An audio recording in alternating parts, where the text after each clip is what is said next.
What's up? What's up? What's up? Welcome back to After the Snap. It is not Sunday, but we still about to stream something on a Monday. I don't know how many I'm gonna get here today because I forgot. Like I canceled the Sunday show because of the Super Bowl, but I was forgetting that today is Valentine's Day and people got to be booed up. I forgot about that.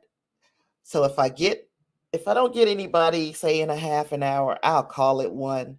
But up until then, if I get a few people in here, we'll chat up the Boba Fett finale. We'll also talk about the mid-season return of Star Trek Discovery, and we will discuss if anybody else has watched it, Bel-Air, which is shockingly, surprisingly good. It's been freaking good. So there are those things. Also, if we get anybody in here and there's any interest, we'll talk about some of the stuff that we saw during the Super Bowl to include those trailers, some of the better commercials, and man, the trailers. Really, the big story for me is the trailer or the halftime show. But the big story for me is the trailers. The trailers were freaking fantastic. So we can talk about that a little bit. I'll be here as long as you guys want me to discuss these things. But I guess we can jump the conversation off with the finale of the Book of Boba Fett, which and spoiler alert, I don't have shit prepared. I've got a few notes over here, but we're gonna be freestyling. It'll be a loose conversation, and if you got anything to add or anything to say, I am happy to hear it. You can put that in the chat. But the Book of Boba Fett finale. Now, before I go into telling you what this show was about or what it was about this time, I wasn't wowed by this finale. It was by no means a terrible end for this chapter of the Book of Boba Fett, but it didn't hit the way I wanted it to. We'll talk more about that after we get into what the movie was actually about, which is starting with R2D2 flying Grogu, who chose Din Djarin's chainmail jersey over the lightsaber. So R2D2 flew him back to Motto's hangar. Bane and the Pikes confront Boba Fett, Fennec Shand, and Din Djarin outside the remains of the sanctuary, where Bane reveals that the Pikes killed Fett's Tusken tribe and framed the biker gang. The other crime families betray Fett, surprise, surprise, and attack his soldiers throughout Mos Espa. Fett and Din Djarin send Shai's major domo to distract the Pikes, allowing the pair to attack the group, though they are soon outnumbered. That was probably one of my favorite parts of this episode was back-to-back fighting with Din Djarin and Boba Fett, back-to-back, Mandalorian style. It was dope. We'll get into that. Freetown citizens and the cyborgs arrive to save the pair, but the group are overwhelmed again by two shielded Scorpionic droids. Motto arrives with Grogu, who helps Din Djarin destroy one of the Scorpionics, while Fett's Rancor destroys the other. Of course, we knew we were going to see Boba Fett use that Rancor in this battle. That was dope. I liked seeing that, and also the kind of the King Kong Godzilla vibes that we were getting from that Rancor. We can talk about that a little bit more. Bane scares off the Rancor and defeats Boba Fett in a gun duel. But Boba Fett, returning to what he learned from his Tusken family, he defeated Bane with his gaffy stick. We're left to think that Cad Bane is dead. I want to know what you think. Do you think that he is dead, or do you think that flashing light on his chest indicates that it was just a little life left in him yet? Grogu lulls the Rancor to sleep using the Force, ending its rampage, and then in Mos Eisley, Fennec Shand picked off the Pike boss. Shays, and the other crime lords. And as Mos Espa praises Boba Fett, Din Djarin and Grogu fly away in their N1 starfighter. Later, in that post-credit scene that I hope everybody waited around for, we watched uh, Vanth being rejuvenated in Boba Fett's back to tank, along with the Mod Doctor Thundercat. We saw him administering aid to Cobb Vanth. So that is what this show or this final episode was about. Now, the things that I liked, of course, I had a feeling, I had a clue that Grogu would choose the armor over that lightsaber. I also had a feeling that Grogu was going to show up and be pivotal in the battle. While it didn't go down the way I thought it would, I was all right. I was good with the limited role that Grogu played, but he came in at like clutch moments and he did his thing, his Jedi thing. I was good with that. I was also good with Cad Bane coming back and having his little heart to heart, quote unquote, with Boba Fett as he was telling him, yeah, you killed all those bikers, but it was really the Pikes who killed your Tusken family. So Cad Bane is playing a psychological game with Boba Fett. He's not just using the guns, he's trying to get in his head. He successfully was getting in his head, I think, as well. Um, I guess the biggest problem that I had with this episode, uh, as far as the things that I didn't like about it, was that it was such an anticlimactic battle. Like, of course, we knew that it couldn't be too big, that it wasn't going to be feature film style battle, but it was just a little lackluster to me. Also, I thought that the spreading out, like when we saw everybody turning on Boba Fett, I thought that that would factor in far more than it did. Um, they were the differing factions were easily dispensed by the mods, by Chrysanthemum. The only people who kind of lost their battle was the Gamorreans. They rest in peace. Rest in peace to the Gamorreans, I think, because they were the only people who didn't who came out of this thing, who didn't come out of this thing, put it like that. Yeah, it was just something about it that just didn't, to me, live up to the hype. And not that they said, oh, this is going to be this great battle, but they did lead up to this. Like, this was the big fight, the big battle. And I just didn't get those vibes all the way through. I really did like Boba Fett and Mando back to back fighting. It almost gave me Iron Man vibes, to be quite honest with you. But it also showed that Mando is very serious about his creed. And while he is living by that creed, loyalty and solidarity, Boba Fett is like, oh, that's really some BS. Boba Fett has bought into a different way of living. And I don't know if it's all because of the Tuskens. It could possibly or potentially be that he wasn't raised as a traditional Mandalorian. He learned a lot of the Mandalorian ways, but Boba uh, Boba is at a crossroads, it looks like. And that's another of the issues that I had with the entire series as a whole.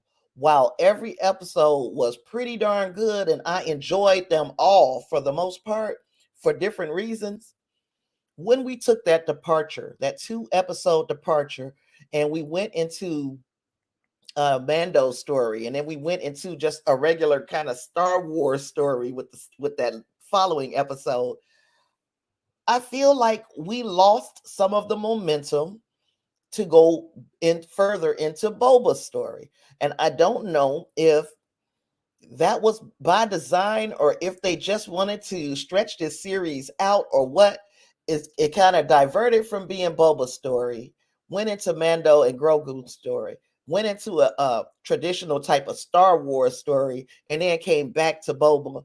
And when it came back to Boba, it kind of came back, it kind of limped back into the Boba Fett story. Then we see he did all of this. Boba Fett did. He did all of this. And then at the end of the episode, he's like, oh, this ain't for me. Okay, what was the point? What was the point? If this wasn't what you thought you were going to be doing for a while, and why did we hang around here for so much time when there were other stories that could be told? Um, I would have loved to have seen more time with the Tuscans, for instance. I would have loved to see a different tribe of Tuscans come and help Boba because he has become one of their brothers. I would have loved to have seen that even happen in this episode. I didn't get all of that, and there's nothing to complain about. It still was a stellar episode. Like I said, I enjoyed seeing Boba come riding in on the Rancor. I thought the Rancor would be far more effective against those, what is it, Scorpionic drones. But yeah, meh, I can live or die by that. It didn't bother me that much. Yeah, it was just kind of lackluster to me. The fight between him and Cad Bane, I felt like could have, it didn't have to end with Cad Bane's death, quote unquote, because part of me believes that the man is still alive and we'll see him again someday. Don't know when, don't know where, but I believe we'll see Cad Bane again in another series. But even still, I realized the impact that they were trying to make, that once Boba set down his old ways, because he tried to beat Cad Bane by the gun, that didn't work. So he went back to what he learned from the Tuscans, and that was what gave him the edge over Cad Bane. But Cad Bane was getting in that head. Cad Bane said to him towards the end, right before he could have ended Boba Fett, he was like, you got to live for yourself, or something to that effect, as an individual. And Boba Fett realized that as an individual, using that chain of thought, that's what landed him in the Sarlacc pit. So this was his rebirth, coming out of the Sarlacc pit, overcoming obstacles, making a new family, learning a new way of doing things. And when Cad Bane said that to him about doing things, looking out for yourself, that's when he realized, or Boba Fett remembered, no, because doing things by myself landed me in the worst positions of my life. I got to remember what I learned from my family. And that is what gave him the edge over Cad Bane. I get it. I enjoyed, for the most part, all of it, but it was still kind of an anticlimactic finale for me. I am very much looking forward to Ahsoka. I'm looking forward to, what is the name of the movie or the show that's coming out? Andor, Obi-Wan Kenobi. I'm looking forward to all of them. And I am figuring out that these characters are going to migrate from one show to another. We probably will see Boba Fett show up in another one of these shows. We'll probably also see Mando and Grogu show up in another one of these shows. So these are things that I have come to realize after watching Boba Fett, that this is not just Boba Fett's story. This is a story that centers on Boba Fett, but you're going to get all of these other characters. You'll get little pieces of their story sprinkled within. So I'm good with that. Overall, for the entire series, on that 1 to 5 scale that I love to go by, I think I'll get a series of 4.5. The last episode was the one that was supposed to just wow me, and it did. It didn't disappoint me. I wasn't angry about it, but I didn't get completely wowed by that last episode, and that's why I knocked off that half a point. But for the most part, it was an excellent series. I guess it gave us a little bit of insight on what Boba had been going through during all that time between uh, him going into the Sarlacc pit and him coming out of the Sarlacc pit. And I enjoy seeing his rebirth and redemption. And I wonder where this character goes next.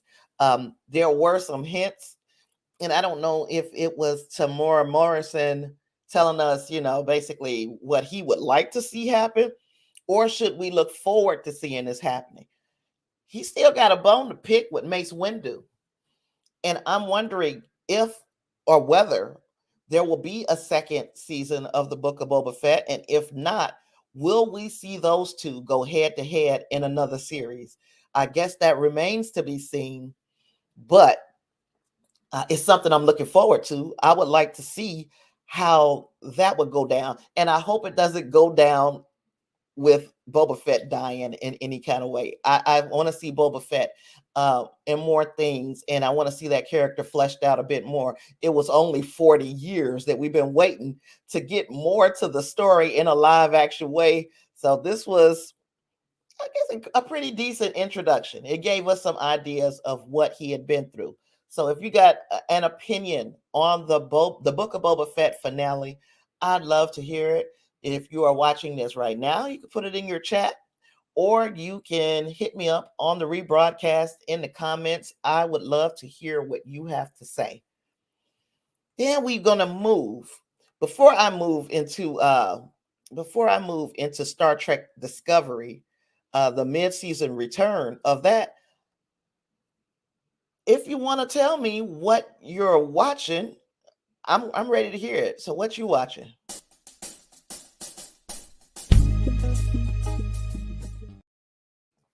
Okay. So outside of the stories or the shows that we have been closely following over the past few weeks, is there anything good out there that you've watched that you think that everybody else should watch? If you think that there is something that you would like to recommend, put it in the chat. If not, I'm going to tell you a few of the things that I watch. Well, at least one. One of the things that I watched in tandem with the stuff that we are following is the show on Netflix, Inventing Anna. Now, this was one about a young girl who came to New York and scammed the hell out of all of these upper crust people in New York. Now, it's based on a true story. There was a lot of creative liberty because I have read books and articles about Anna Delvey over the years. So, a lot of creative liberties were taken with the series, but still, the story kind of remains intact. How a 26-year-old girl can come and scam banks. She scammed other socialites. She scammed architects, caterers, everybody, whole big hotel chains. All of these people were scammed by Anna, and I'm still trying to figure out how. I can't see how anybody could be talked into separating with money, separating from services without ever seeing a dime from this young lady. Except for, and she had some money. I don't know where she got her money from. She has some money because when she walked into these hotels or going out to eat, she wasn't tipping fives, tens, 20s. She was tipping hundreds every time. That made the wait staff and the people, the service people, more ingratiated to her. If every time you do something for her, you're going to get $100 tip, of course, you're going to jump out the window to make sure Anna Delvey is taken care of. I don't know where this money was coming from, but anytime you can scam a bank out of hundreds of thousands of dollars, you have got the gift of gab, and I need to learn it. So that show, cheesy as it might have been, it was a cheesy kind of show. But if you got Netflix and you got a few hours to spare, check out Inventing Anna on Netflix, and you might like it. And if you do like it, come back and tell me what you thought of that show. Another thing I watched, and it was on my radar to watch it in the first damn place, but Bel-Air. And I don't know how many people have watched the first 3 episodes of Bel-Air, and I promise you, I'm not going to spoil nothing here right now today. But that show works. Now, I said I'm going to give it a chance, and if it's worth it, we can discuss it on Stream Something. Well, let me tell you, I feel like it's worth it. Um, the character, the guy that's playing Will Smith, I think his name is Jabari Parks or something like that. The young man, because they're doing this in a kind of a dramatic retelling of the sitcom story of The Fresh Prince of Bel-Air, he keeps just enough of the Will Smith charm to make it a believable depiction of that Will Smith character. Everybody else, it seemed they are tweaked just a little bit to include Jeffrey. Jeffrey is not the butler; he's the house manager, and he is treated like part of the family. He's not there to just serve the Banks family. He's there as part of the family, but he just runs the house, and he's been a friend of Philip Banks for years. Carlton is not just that goofy kind of wannabe white black dude in this. He is that, but he is far more sinister in this retelling. I think that there are enough changes to make it worth watching, and that these characters have been revised just enough for you to recognize them from where they were in the original Fresh Prince of Bel-Air series to what they're doing here now. You're going to still recognize the characters for who they are, but they have given them far more depth, and I think you'll like it. The biggest character change for me is Hillary Banks, because she was kind of an airhead in the Fresh Prince of Bel-Air. We are seeing that there's nothing airhead about this Hillary Banks. Outside of that, you will be able to recognize nuances of each one of these characters against their comedic counterparts. And I think so far these first 3 episodes are fantastic. Towards the back end of the stream, after I talk about Discovery, if anybody is watching it and wants to go into a more spoiler discussion, we'll do it then. So if we're doing that after I talk about Discovery, I will put out warnings, whatever. If you want to have that spoiler discussion, let me know in the chat. If not, we'll talk about it next week when we have more people in the stream. Again, I forgot today was Valentine's Day. I don't have a boyfriend or a girlfriend. I hardly have friends. Hell. So, yeah, this was just another day for me. I forgot a lot of you guys would be all booed up for for Valentine's Day. Oh gosh. Okay, Star Trek Discovery is back. And with this return from the mid-season, know that I'm about to go into some spoilers. We got, to me, a good start to the back half of this season. And by a good start, I mean we ended off Book and Tarka stole the prototype spore drive and were on their way to go get some unobtainium, or not unobtainium, y'all know, some isolinium, unobtainium. But anywho, so that's where we finished out the last episode of the before the mid-season finale, and we come back now. We got to catch up with them. We have to apprehend Booker and Tarka. We got to bring them in, and we have to figure out exactly what's going on with the DMA. So that's where we are in this series at this point. I feel like it was a good comeback because we came back to an away mission.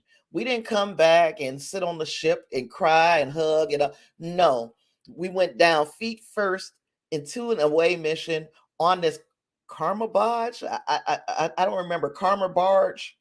Anyway, There's an alien named Haas, kind of runs this uh black market casino, black market fight ring. Everything that you could do under that you're gonna do under the table. All of that shit was happening on this karma barge, and he also deals in black market weapons. Anything that you need that's illegal, he's got it. So thus, Michael Burnham knew that that's where Book would to go get this isolinium. So she goes there because she also knows that he would have star charts that would tell them about the area of space where the DMA kind of was parked at, was for lack of a better term. So she goes to ask about the star charts and to try to talk Book into just bringing his ass in. Of course, they get there. And oh, she wanted to buy the isolinium also. So she's like, look, I'll buy it. So Book can't buy it. Okay, so they get there. Um, Neither one of them have enough money. Of course, at this point, they hadn't seen each other at this barge, but neither one of them have enough money. So they have to do different missions to get the money. Book's mission was to find somebody who was cheating in the casino. Michael Burnham's mission, her and Owusakan, who I was so happy to see got something to do in this episode. Their mission was to get into this like cage match. Owusakan was going to do the fighting, and Michael was acting kind of as the manager. They go and get into this cage match, and put their bets down, and Owusakan loses quickly in her first round. She says, no, look, I can do it. Give me a rematch. Now, the guy she's fighting is like twice her size. She gets this rematch and promptly loses again. So I'm like, oh, shoot. I don't know. Oh, well, I think you need to cut your losses. Y'all have lost all this money. But then she says it again. She goes and begs Burnham to give her permission to fight one more time. And it looks like Burnham reluctantly tells her, yeah, if you know what you're doing, yeah, you don't have to prove anything to me. But if you think you can do this, go ahead. And each time they go into the ring, the bets are doubled. So now the bets are astronomical, and everybody is betting against Owo except for Michael Burnham. Well, you already know what happens. Owo gets in there in this third round and beats the dog crap out of her opponent. And at which point I realized, dumb me, at which point I realized that she was hustling him the whole time. It really looked convincing, the acting between Michael and Owo. I was convinced that Owo was just losing, but she was actually throwing her first two matches to get the bets built up. And now they got a whole table full of money. They can use that to buy pretty much anything they want. The problem is Book and Tarka complete their mission at the very same time that Michael and Owo does. Now Book's mission was completed when they found out that the cheater was a changeling. So if you remember back to Deep Space Nine, and here I am, I don't want to explain what's understood already, but this is the first time I've seen a changeling since Deep Space Nine, it feels like. So when we see this changeling, number one, it's pretty hard to catch a cheater who can shapeshift. But number two, makes me realize that the Dominion is alive and well out there. We might can see them again. Which, okay, so they caught them at the same time as Owo and Michael defeat this giant in the ring, which means now we got to figure out who gets the isolinium, because both of them completed their task at the same time. So they brought it all the way down to a good old fashioned poker match. At this point, 2 more players decide we want isolinium too. Nobody thinking about isolinium until Michael Burnham and Booker wants the wants the isolinium. Now we got 2 more people who are trying to get into this game so they can get the isolinium. And it's pretty much driving the cost up, but at the same time, now we got to play this poker match. Michael knows that, look, we need this to come down to me or you, Book. And her and Book is, they still kissy, love, even though they're fighting on 2 different sides of this battle over the isolinium. She's like, look, we know we don't want these 2 people to get it because we don't know nothing about them. So we're going to have to work together. And then if it comes down to me and you, we just going to have to play the game. All right. So they sit at the poker table and they pretty much cheat. And this is where I'm like, okay, you guys are asking me to suspend my disbelief that all of this shit can happen. But then we get into the point where you're sitting at the table, tugging your ear and wiping your nose. And those are all freaking, you're cheating. They're all cheats. So why did these other 2 people not realize that you guys were cheating? And then we had to fight, because that's the way I would have thought that this thing would have had to go down. Instead, Booker and Michael put their heads together with all their cheating and all this talking over the table and stuff that this doesn't happen in any regular spades game, much less a high stakes poker game. We finally get these other 2 people out the way, and there's nobody left but Book and Burnham. They fighting head to head. Now, who got the best hand? Burnham already knows that she is not the poker player that Book is. She knows that she's going to lose this match. They play. She tries to talk him into doing what's right. He finally was like, you know what? I'm all in. This is showing you and proving to you that I'm very serious about getting this isolinium. Burnham loses. The hero of the show, the person who never loses, and that's what everybody's complaint about Burnham is that she never loses, that she can't do anything wrong. Well, she freaking lost. She lost. But she was smart enough to track that isolinium.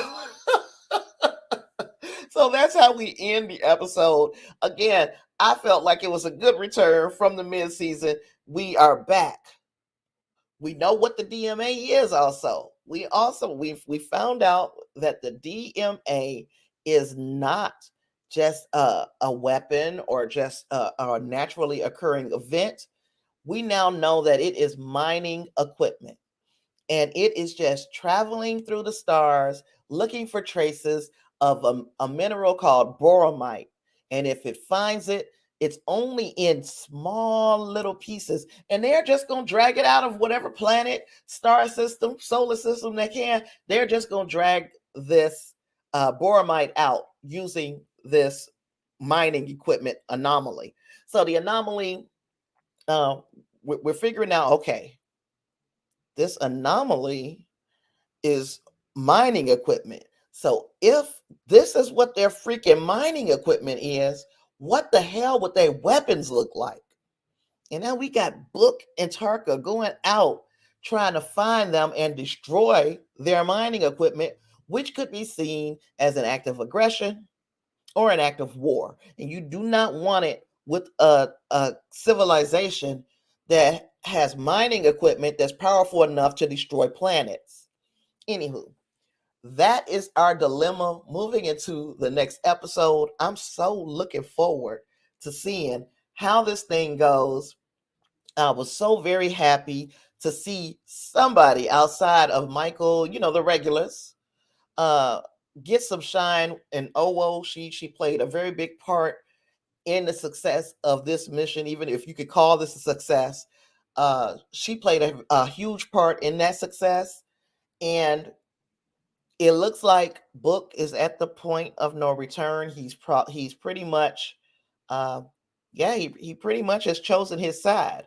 In fact, when you look at the previews for this coming Thursday's episode of Star Trek Discovery, you actually get Book firing on Discovery.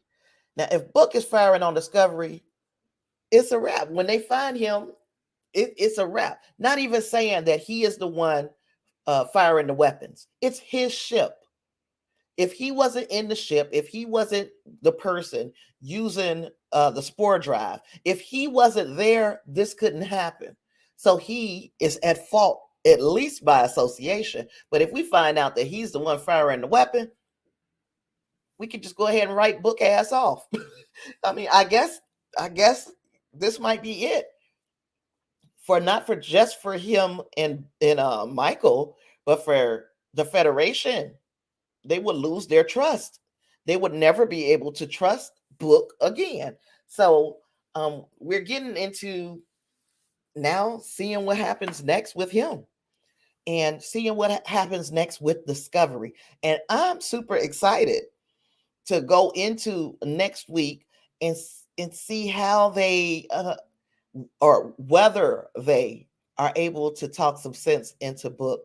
And since I believe they're not going to be able to talk sense into him, what's going to happen next? It is, I'm glad that they didn't make us wait till the end of the season to disclose what the source of this anomaly was. I'm really glad that they didn't do what they did last season with the burn, because again, everybody knows at this point how I felt about the burn, which I wasn't impressed with that being the big obstacle of the season. I'm glad they've already now shown us, okay, this is what the DMA is. It's a piece of mining equipment, very sophisticated, very powerful, which means that the civilization that created it is very powerful, far more powerful than the Federation. So now we know that we're either going to go into war with these people, which I doubt. I'm guessing that we're going to find a diplomatic solution to this, but at least it is something kind of satisfying. It's a scientific and satisfactory answer to what this DMA is. It wasn't just, oh, it's a kid crying and it made the world blow up. Yay. No, it's not that. and I'm glad of that. I'm also glad that, or I hope that we see more of the other supporting characters. I see that we see Lieutenant Nan is coming back. I don't know what her position is now. I know at one point she was security. I don't know if she will be returning to the Federation in that same capacity, but I was glad to see her back. She's got some speaking parts in this next episode. Hopefully she plays a role. If they brought her back, then she has to play some role of some importance, I feel. And I also hope that it looks like we're going to get more of the Saru and the Vulcan president Tarina. It looks like we're going to get some more of their quote unquote romance, which I'm here for.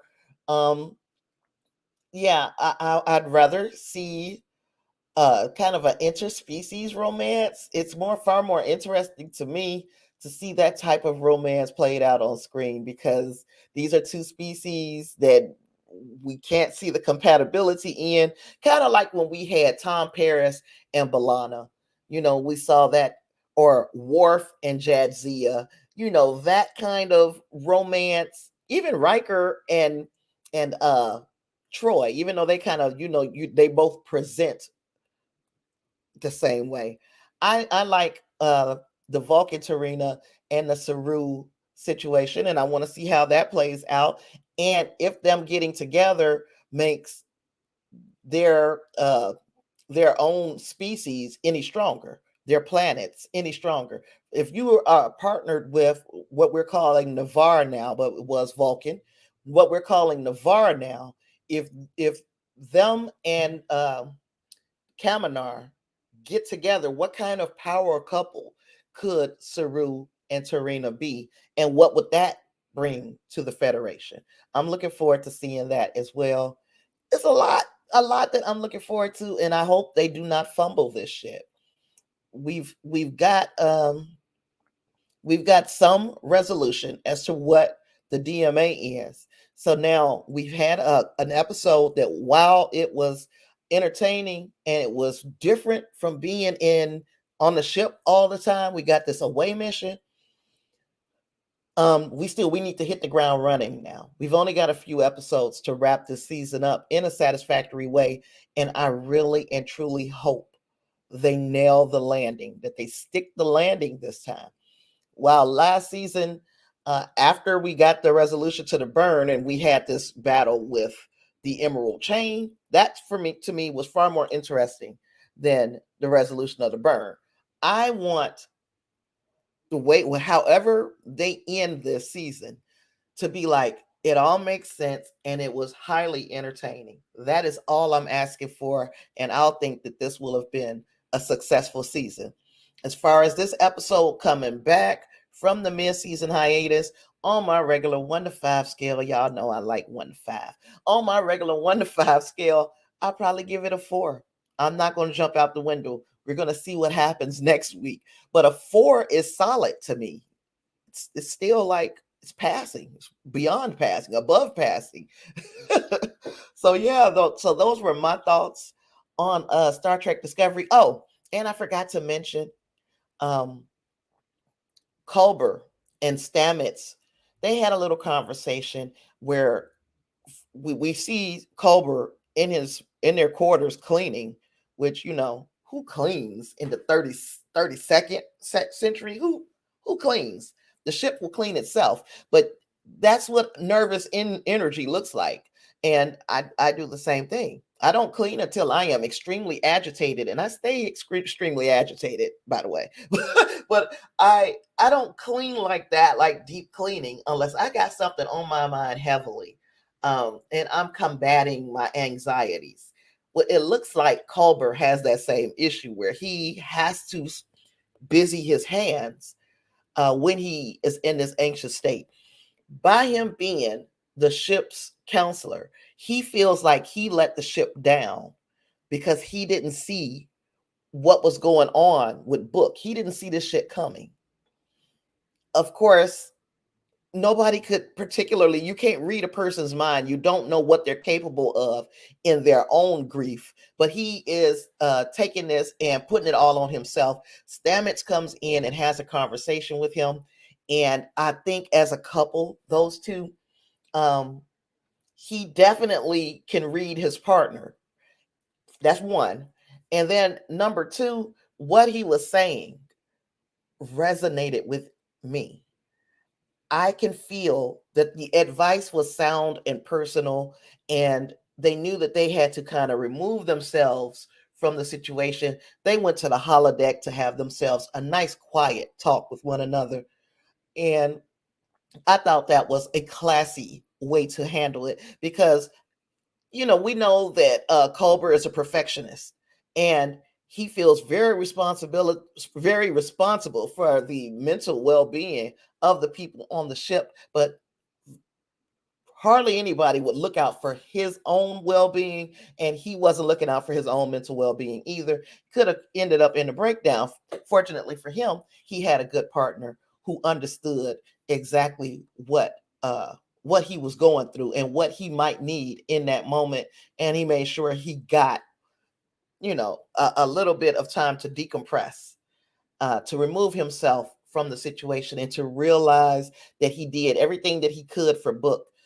You can lead a horse to water, you can't make him drink, and that is sound advice.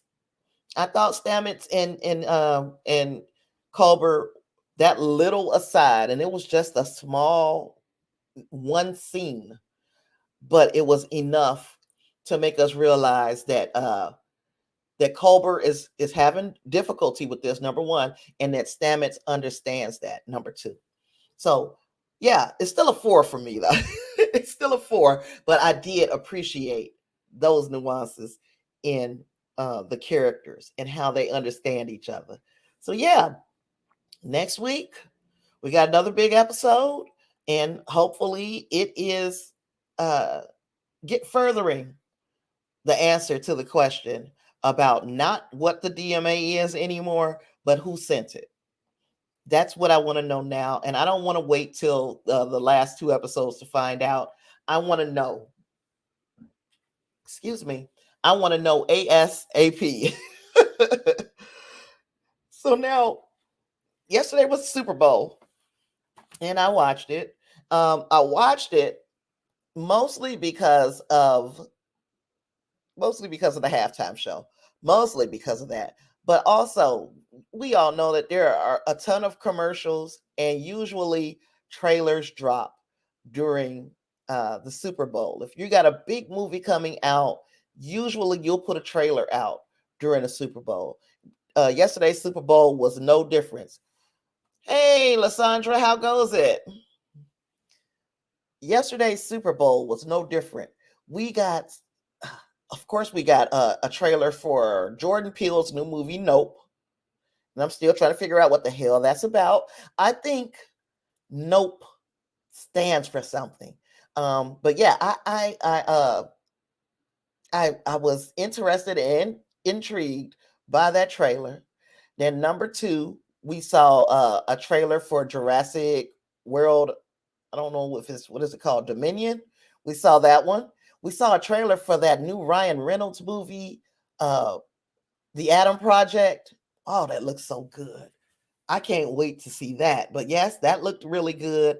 We saw one for oh, just a little movie, Doctor Strange in the Multiverse of Madness. Yes, that is the trailer that if that kept me up last night. I stayed up for hours and hours just going over this trailer over and over again. If you don't know, I am a huge MCU fan, just like the biggest, dumbest MCU fan ever. So, seeing the trailer, knowing first that Disney is going to utilize or take advantage of this big ass audience to put some trailers for their upcoming stuff out, and we knew this was coming. I was blown away by that trailer, and uh, for several reasons. Reason number one, of course, is just simply because I'm that kind of fan. But then reason number two is all of the nuggets and kernels of information that was dropped in that trailer, and then to know that usually Marvel, Disney are pretty good at putting together a trailer that doesn't spoil everything. For them to have put this trailer together and included some of the elements that they did means that this movie is just going to be just as big and just as stupid as Spider-Man No Way Home. And by stupid, I don't mean it in a bad way. I mean it in a very, very good way. We saw Doctor Strange having nightmares, and um, I don't know if the word nightmare was supposed to trigger something in me, but yes, he was having nightmares. We know that there's a character in the MC or in the comics called Nightmare, but I don't think they were alluding to that. It kind of just hit me the word. Okay, then we see him having a conversation with Wong, and Wong is telling him that, you did too much. You can't just keep messing with the fabric of reality. You opening up doors and we don't know what's going to come through it.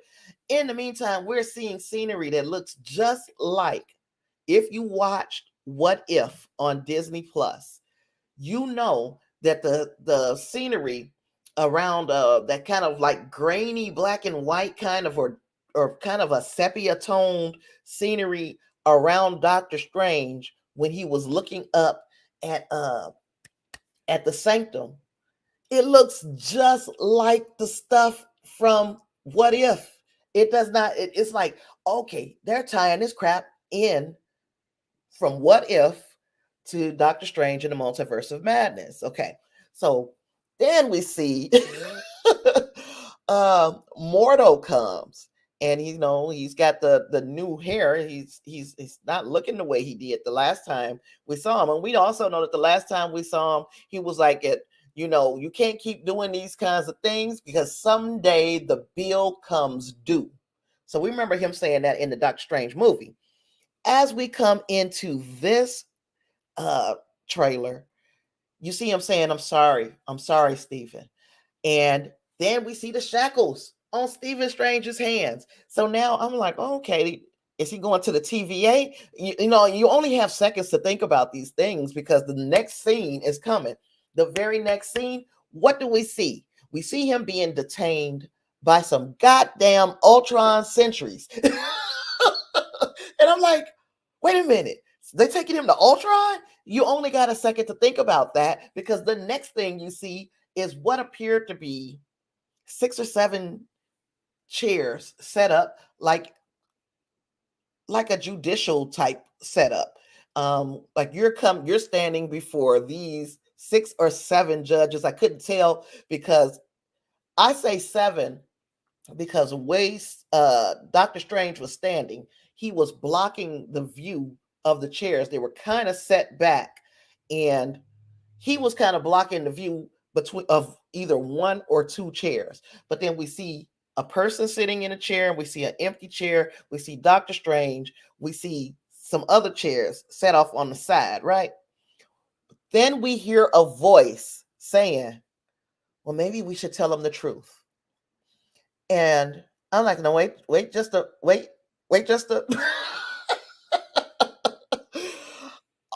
It happened so fast, and I knew the voice, and I didn't want to say that this is the person whose voice it is, because we all get a little excited and jump out the window from time to time, and then find out that we got a little excited over nothing. And I had already made up my mind that I was not jumping on social media. So I got my son. Now, my son is just as big of a fan of the MCU superhero movies in general. I got my son because as soon as this shit went off, we had to play it again. But before I tell you about my son and I breaking this trailer down, before I go into that, let's talk more about the trailer. After I got through having my fangirl moment, because I recognized that voice, we see, there are several other disjointed scenes. Some of them I could make out, and others I could not. The first watch of the trailer, I saw that person. I know who it is now, but it looked like a ball of fire coming towards Wanda in the trailer. So at first I was like, so are they hinting at the Fantastic Four as well? Was that the Human Torch? But then, no, because I had to watch it like 1,500 more times. So, but up on the first one, I was a bit confused. I didn't know who it was at first. And then we also see Wanda say, you do it.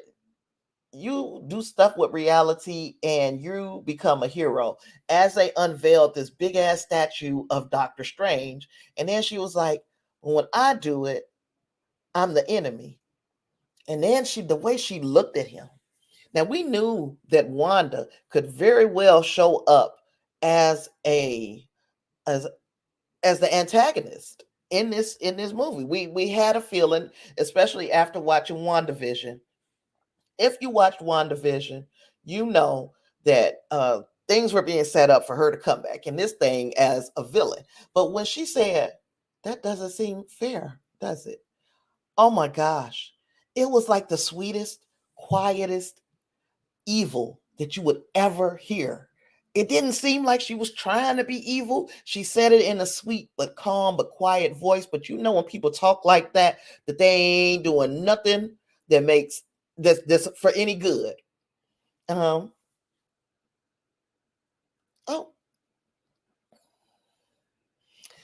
Dreamwalker. Well, I'm glad to have seen you, sir. Says, hi, Tasha. Hope you're doing well. I'm pretty good. Looks like your discovery theory didn't quite work out, but I'm intrigued by what they went with too. Got work, so don't have time to chat. I am sure that I will see you in another in another stream, Dreamwalker. And thanks for stopping by. We will talk more about that DMA in another stream. But yeah, so now he where was I? Oh, I lost my train of thought. But anywho, oh yeah, because we remember how she came to Thanos when she was like, you took everything from me. And he gets cocky. I don't even know who you are. And she said, you will. She didn't raise her voice. She said it in a quiet, calm voice before she systematically began to whoop Thanos' ass. So now you got that Wanda all super juiced and super powered. Plus, she wants her children back. She wants them kids back. Speaking of which, in the kind of like ending scenes of this were two things that concerned me. Thing number one, there was a Wanda sitting on the floor in the Westview house, mind you. So in the house from WandaVision, Wanda is sitting on the floor being approached by Wanda. And I'm like, okay, which is which? But I think the one in the Scarlet Witch outfit would be uh, our MCU reality Wanda. And I think the other Wanda, the one who was dressed in regular street clothes, who were living in the home, I'm guessing that she would be an alternative reality Wanda, a variant, for lack of a better. If you watch Loki, you know, a variant. Speaking of which, we saw several variants of Doctor Strange as well. Several in this. We saw Strange Supreme. We saw Defender Strange. We saw our regular Doctor Strange. And now we can go back. No, before we go to the and we saw that Strange at the end, and I don't know if that was Sorcerer Supreme, not Sorcerer Supreme, Strange Supreme. Which one? What is he called? I got a Funko of him back there, but what is he called? The evil looking one. Y'all know the one from What If. But we saw, I don't know if that was him or if that was another variant that looked real monstrous. It had a bunch of arms and tentacles coming out and it was stretched. I don't know if that was which Strange that was, put it like that. So, because that could make it the fourth Strange variant that we saw. So now going back, shoop, shoop, shoop, shoop, shoop. Rewind, rewind, rewind. Those chairs and what they implied. Okay. So my son and I watched the trailer again because, you know, like I said, I heard it the first time, but I needed somebody else to hear it. We watched the trailer again. I said, Quinn, listen and tell me whose voice this is. We play it. He didn't recognize it. Now, my son, slightly younger than me, but he's not a Star Trek fan the way I am. He's just into the MCU. But I played it again. Now, when we watching this trailer through all the way, I play it again. I said, listen this time and tell me if whose voice is that. He plays it again. He was like, Mama, I don't know whose voice it is. I recognize the voice because the voice has changed just a little bit over the years. But because I watch Picard, I am accustomed to the older tone of Dr. Or of Sir Patrick Stewart's voice. So I'm like, that is Sir freaking Patrick Stewart. He's like, oh, I'll play it again. So we play it again. And he had to agree that is Sir Patrick Stewart's voice. So of course now we know that the whole world has realized that that is Sir Patrick Stewart's voice. But I'm like, okay, is he coming back as a variant of Professor Xavier, where this is going to be the only movie that we see this version of Professor X? Or is he playing an entirely different character altogether and they just trying to get us geeked up by letting us hear that voice? But the implication after us hearing Sir Patrick Stewart's very recognizable voice, the implication is that we're getting Professor X. I believe it will be a variant because let's be real, Sir Patrick Stewart is getting up there in age. I don't think that we're going to be able to sign him on for multiple movies to continue to play Professor X. But as a variant, we might only see this Professor X once. And he could potentially be sitting on the judicial committee known as the Illuminati. Now, in the real world, the Illuminati is the shadowy government cartel of people. No, not that Illuminati. We talking the Illuminati from the Marvel comics. And they, when there have been kind of multiversal infractions, you will have to answer, hey there, Reinhardt. You will have to answer to this group this collective of great minds. Now, in case you are curious about what the comic books say about the Illuminati and who sits on this council, it would be number one, number one, Professor X. So we've already established Sir Patrick Stewart, a variant at the absolute least of Sir Patrick Stewart's Professor X. Then we got Iron Man, which I don't expect to see back. But then there have always been rumors, and the rumors had been that that Tom Cruise, because he was originally in line to play Tony Stark, but he's a busy man, so he couldn't do it. So we got this little old Robert Downey Jr., who turned out to be a fantastic Tony Stark, and we could probably never imagine, guess, or dream of anybody else ever being in that role. But here we are now. We might get to see the Tom Cruise version of Tony Stark. So there's two: Tony Stark, Professor X, Reed Richards of the Fantastic Four, which I wouldn't be shocked or surprised. And it could very well be, I guess it could be anybody playing. We could pull the guy from the Fantastic Four movies in the past.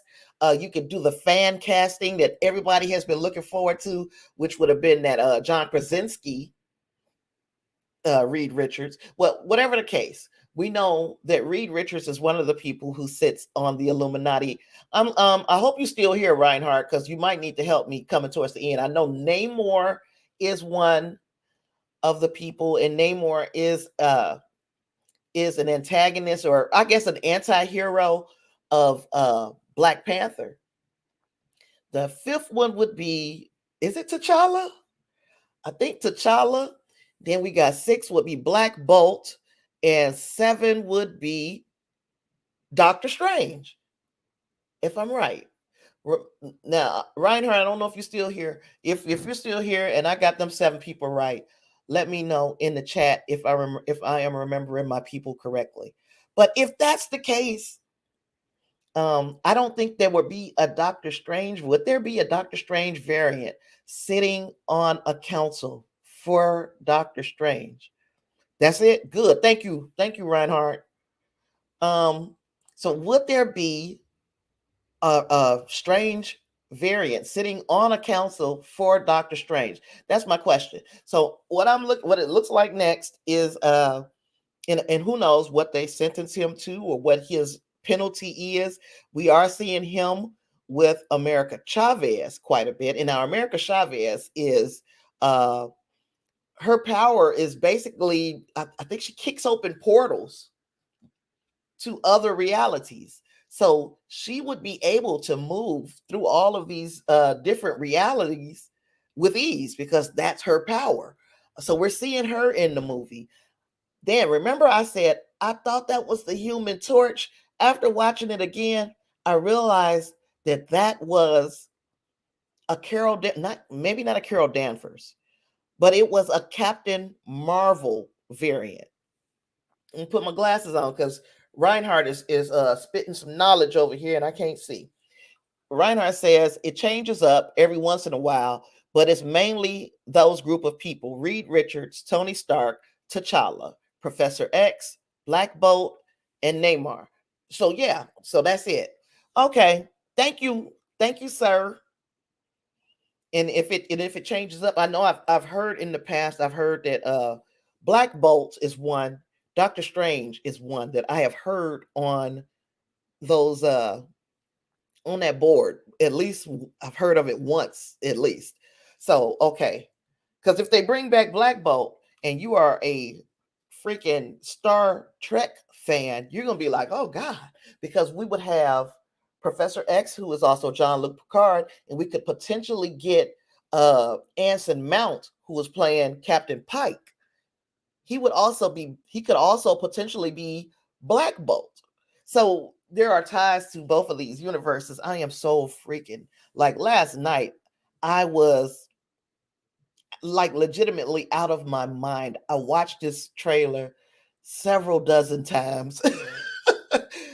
And one of the things that I had seen online, because I did go to Twitter and start taking a look at what other people were thinking, especially about that voice. I was like, okay, is other people feeling the same way? Am I completely off base? But no, other people were reading it the exact same way that I was. Um, other people were watching it or reading it the exact same way that I was. They were saying that they heard Sir Patrick Stewart. Okay, then I had to look. Like, was that Captain Marvel that I saw blast Wanda? And it was. But what Captain Marvel was it? Somebody had stilled a frame, and it didn't look like Carol Danvers. In fact, there are two schools of thought.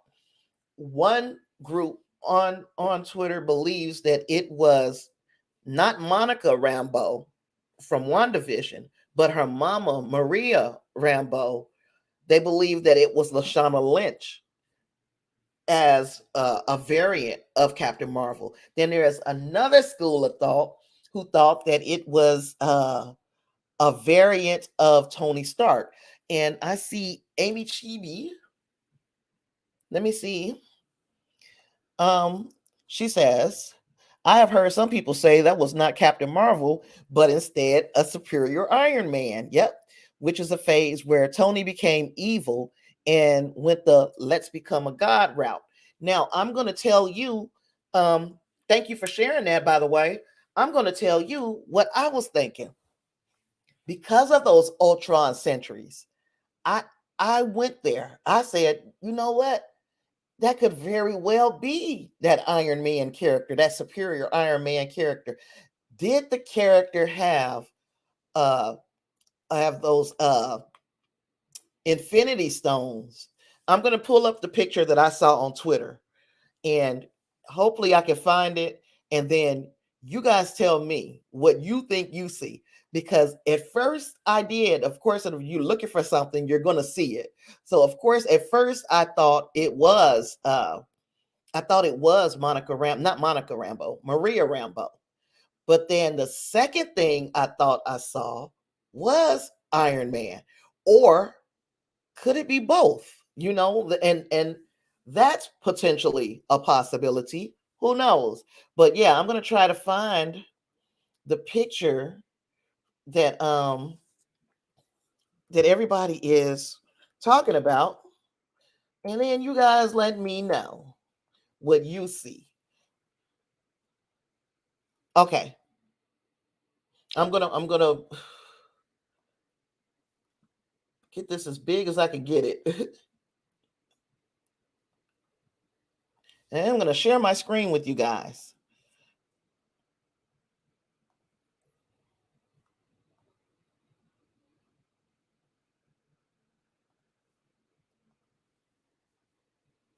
Now, can you see it? Does it look like a black Captain Marvel? And if not, I'm going to find a picture of the Robert Downey Jr. as well and see if we can. I mean, not Robert Downey Jr. Lord have mercy. Um, Also find a picture of the Iron Man one. Let me see if I can make it any bigger for y'all.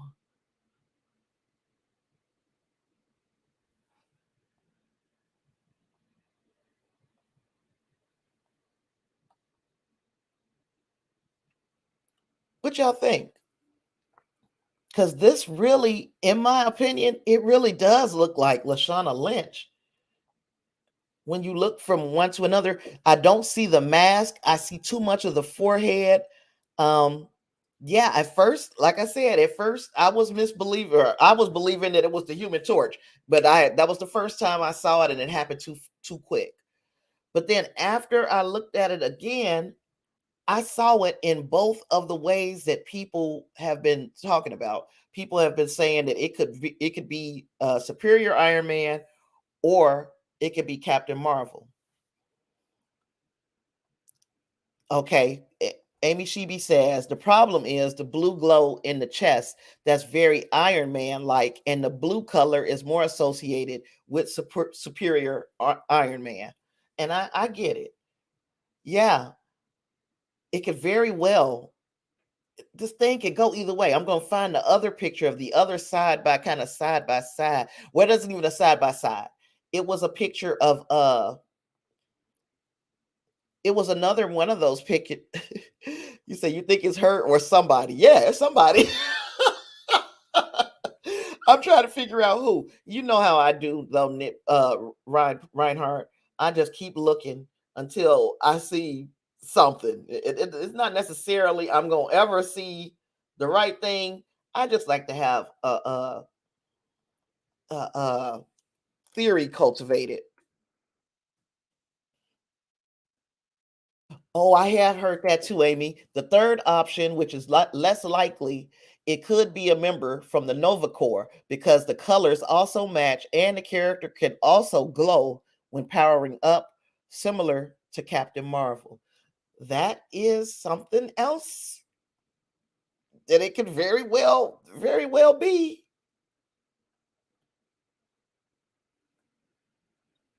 But yeah, I was going towards the Iron Man direction for a minute because okay, now we're gonna make this one bigger. Well, I don't. You might be able to see this one. I was going the Iron Man direction because we saw those Ultron sentries, and I'm like, okay, that makes sense that Iron Man would send these kinds of drones to go pick Doctor Strange up. I could see that. Let's share the screen so you guys can see what I'm seeing here. Now, in this picture, it definitely looks like armor. The face is covered. Uh, it definitely doesn't look like Lashana Lynch in this picture. Oh gosh. But then somebody here says, wasn't so sure, but I really do see a Tony Stark beard.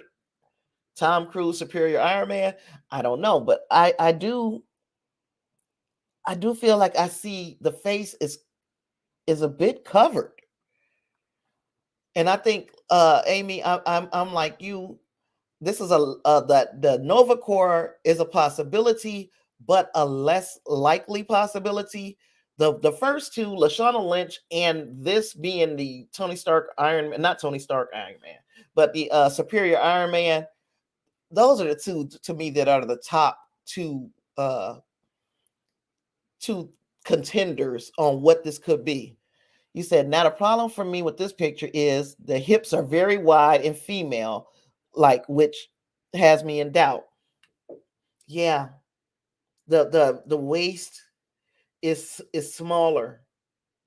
The waist is tinier, and it sends us back to because gosh, I don't know, man. Because look, this even looks like the shape of the thing around the face. Once I see this and then go back to this, I'm like, yeah, it's got me on the fence, Amy. It's got me on the fence. I'm not 100% sure what's going on, but I was super excited and I still am. I still am. And I probably have to watch this thing 400 more times. I also have not checked in with Eric Voss of New Rockstars yet to see what he thinks. That might help, push me one direction or the other. But very interesting stuff. Very interesting stuff. No matter how we look at it, no matter how we look at it, we are about to get uh, all kinds of variants. We're getting the Illuminati, obviously. Uh, we got America Chavez, obviously. Uh, Wanda's going rogue, clearly.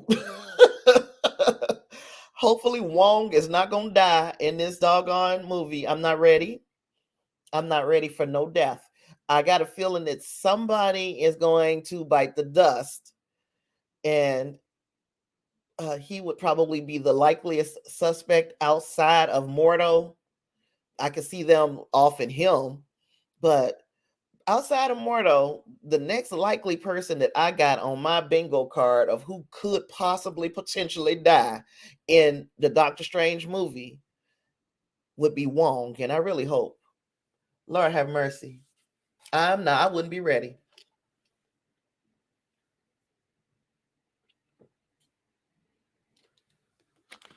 So yeah, there was. I was very excited watching that a million times.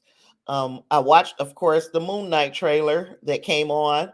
There was just another look, and it was probably a better look at the Ethan Hawke character. I'm still on the fence about what his power is going to be.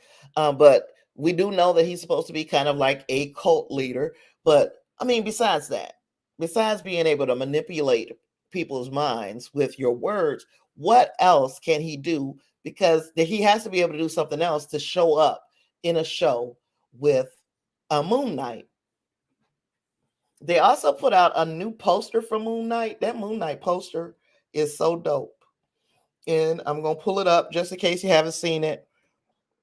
Oh, and Reinhardt, I saw what you said. You were watching us on Saturday while you were at work. I appreciate it. I wish I'd have known it. I'd have gave you a little shout out, sir. Yeah, it was good. It was good. The game was pretty decent too, by the way. I got lost in the other stuff uh far more than the game. Yes, Amy, I saw it. I saw the that 30-second trailer. That's what I was saying. It kind of they showed us a little bit more of the Ethan Hawke character, but I'm still not 100% sure what his powers are. Even though when I looked at that tattoo on his arm, okay, he had like the scales of justice on his arm, and the tattoo was moving. So that kind of put me in a wait a minute now. Reinhardt, go ahead with your thoughts on the Super Bowl and the halftime show while I pull up the super dope Moon Knight Moon Knight poster.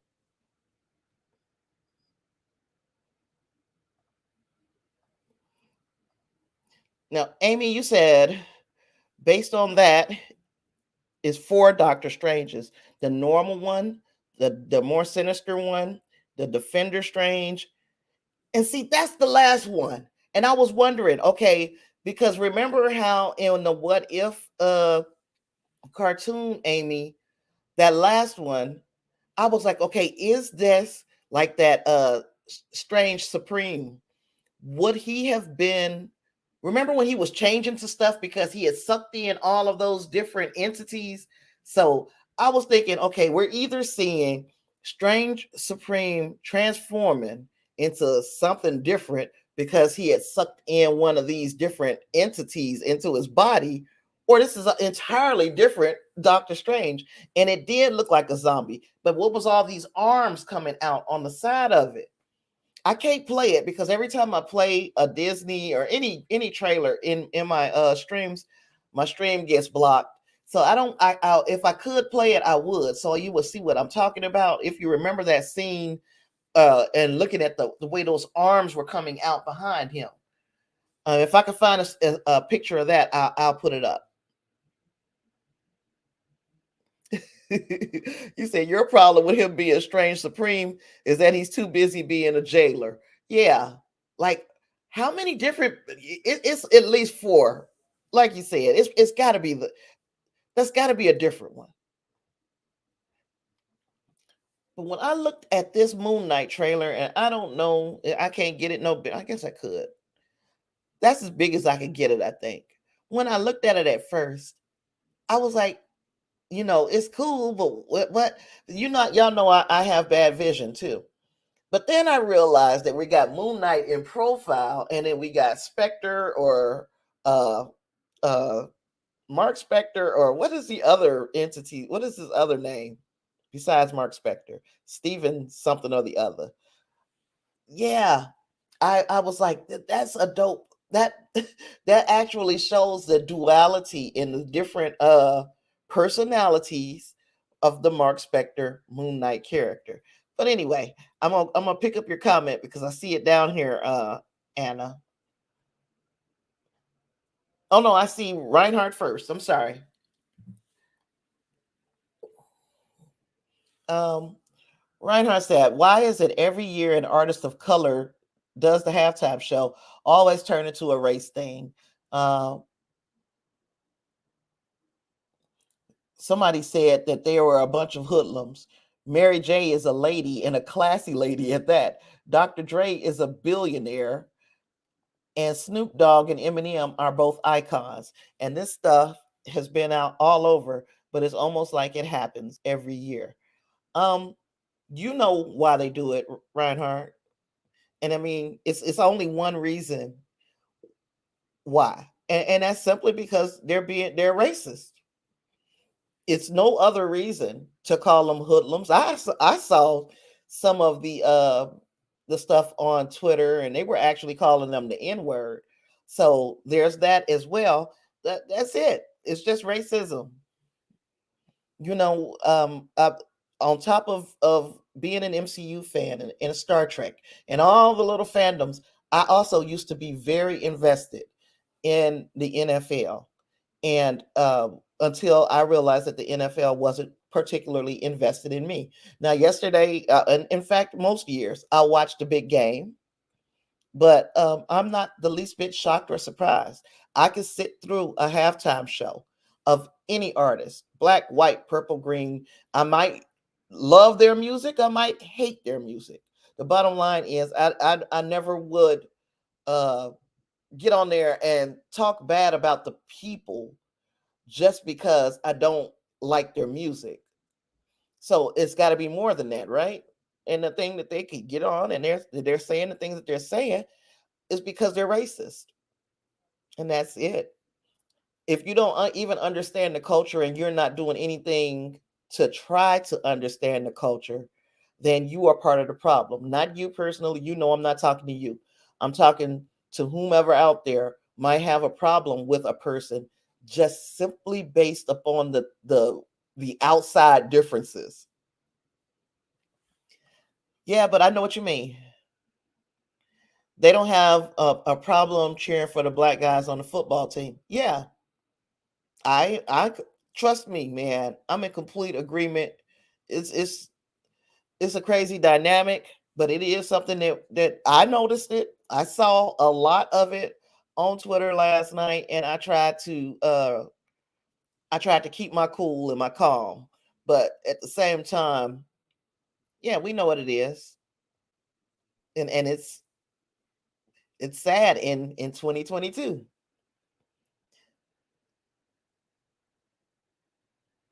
Yeah.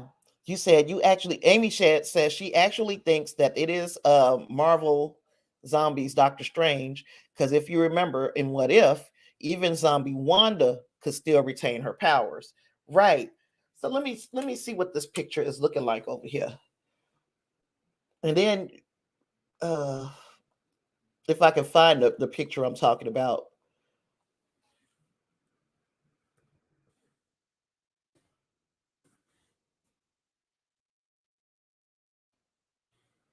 But I agree with you, I agree with you, Reinhardt. There is some issues that we are going to, we probably talk, and I don't know if you're going to be around on Wednesday.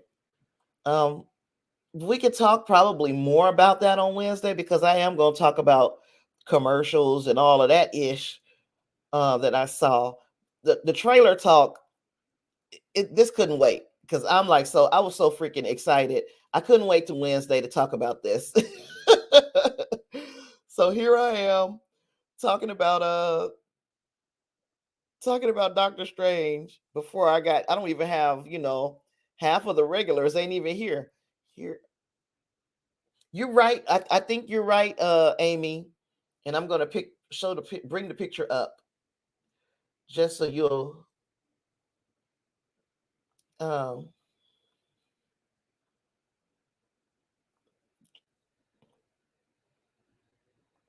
just so we could possibly get on the I think you're right. And I think the way that he is You know what? That's what I missed. I never saw at the start of the trailer that Mephisto stuff. I never saw it, but I'm gonna take another look. But this does look like the Zombie Strange, and it looks like the reason why all those arms look the way they do is because he is doing that shit that he does with his arms. I'm about to show the picture in just a second.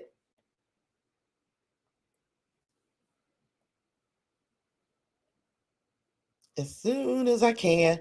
So yeah, here we are. You said, oh, by the way, it started trailer. Oh, I read that. Okay. Um, yeah, that does look like Zombie Strange. And with the like necrotic kind of dying arms coming out of him, the way when Doctor Strange does it with his arms and on regular when he's in his regular form. This definitely does look like the zombie. This shit about to be so wild, man. Yeah, Amy, I'm in complete agreement with you now. I'm in complete agreement with you. So yeah, this is this about to be wild. Because just like I said, it was like parts of even when he was looking standing outside looking up at the sanctum, it even had that what if vibe going with it. So we know even that is playing. So do we think that that was zombie Wanda that we saw in this trailer as well? There was another kind of crumbly looking Wanda. I don't know. I don't know how to word it. But yeah, I'm so very glad that you pointed that out to me, Amy, because yeah, I see it the same way you're seeing it now. We know Defender Strange, we know Strange Supreme, we know regular Doctor Strange. So now we got this zombie, and if there's one zombie, there are likely many more zombies in this thing. Oh gosh, yeah, I'm now. This is the movie that I'm the most excited for. Um, is taken over from the Batman. Even though I'm still gonna go see the Batman, fear not. I'm still gonna go see it. But as far as the excitement level, as far as the excitement level, I am through the roof. I'm so sorry for coughing in y'all ear. Reinhardt, you said, "Oh your gosh, you just think you cooked the best steak you ever cooked in your life." Yesterday, I did brisket and cornbread and black eyed peas and greens and rice. Rice was for the daughter-in-law, but yeah. So I had a beautiful good old Southern meal myself yesterday, sir, and I think I have eaten myself silly. I'm surprised I didn't fall asleep before this game even came on to watch the trailers, because really, I wasn't even in it for the game. I was in it because I knew these commercials gonna be lit, and I knew there was gonna be some trailers in this in the during the game that I just had to see. And this Doctor Strange trailer, man, just knocked me out the box after the game went off, because I did end up enjoying the game. Even though it was I got, you know what, I'll save it for another day. But I did enjoy the game, but I got wrapped up in this trailer for hours last night between me and my son watching it 4 or 5 times together. And then I came in my room and I done watched it on every freaking screen in the house at this point, like it was gonna change. But yes, it is just something. Uh, there are so many clues inside of this trailer. Amy said Marvel writers really are getting better at planning things ahead. Yeah, and this is the same guy who wrote Loki, right? That wrote the Doctor Strange script for the Multiverse of Madness. I think it's the same guy who did Loki. And of course, Sam Raimi. Then we know that the God Feige, he is like freaking he's playing chess where all the other franchises are playing checkers. He's playing chess. And I'm talking about even with Star Wars. I honestly believe that he outthinks and outplans everybody. And that is going to be impossible to replace if ever he decides to walk away from that franchise.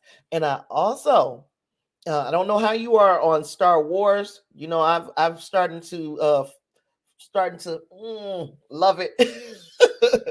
But I also am understanding that he is working on a Star Wars movie, and that movie is probably going to pull together all of these series in a very satisfactory way that ends up in a battle on Mandalore. Don't quote me, but every now and then I'll drop a rumor that I have heard, and that is a rumor that I heard.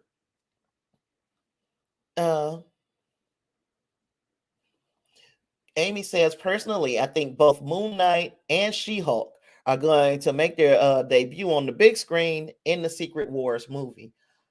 I can see it, because why introduce them now if you're not going to do that? It has to be a reason. The order in which they do things, even in the MCU, is all a part of a bigger plan.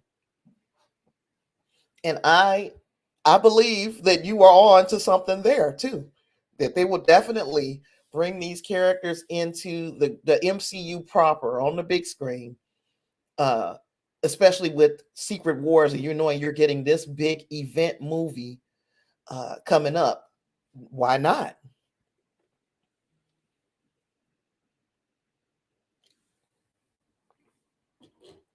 Why the F not?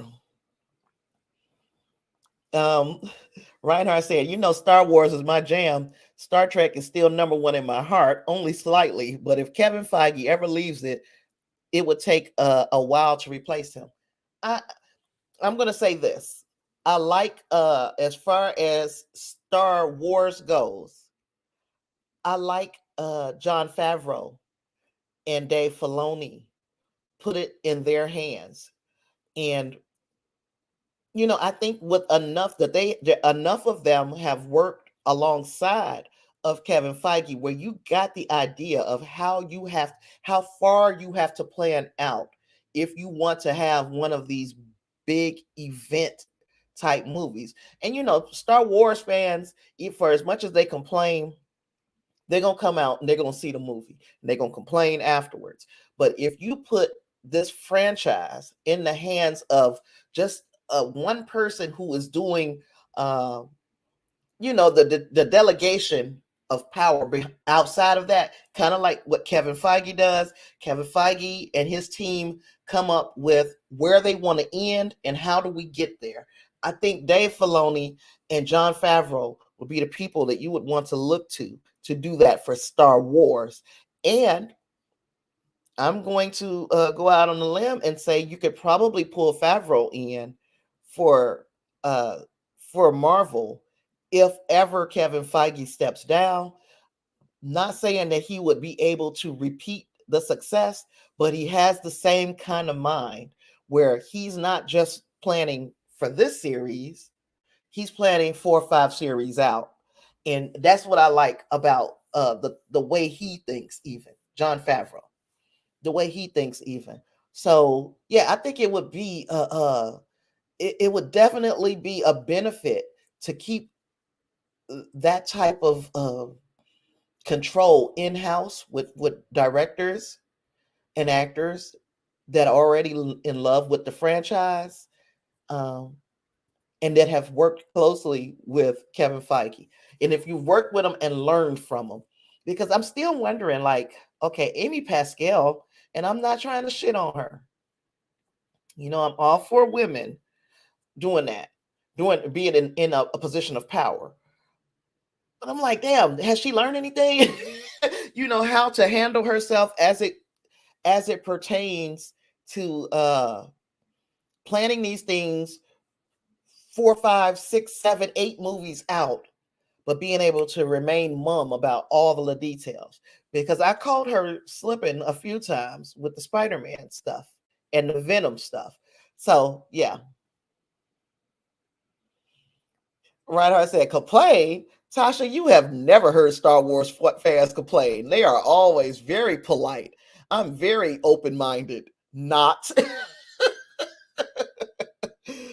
And then Amy says, I hope at some point we see an evil version of the Avengers.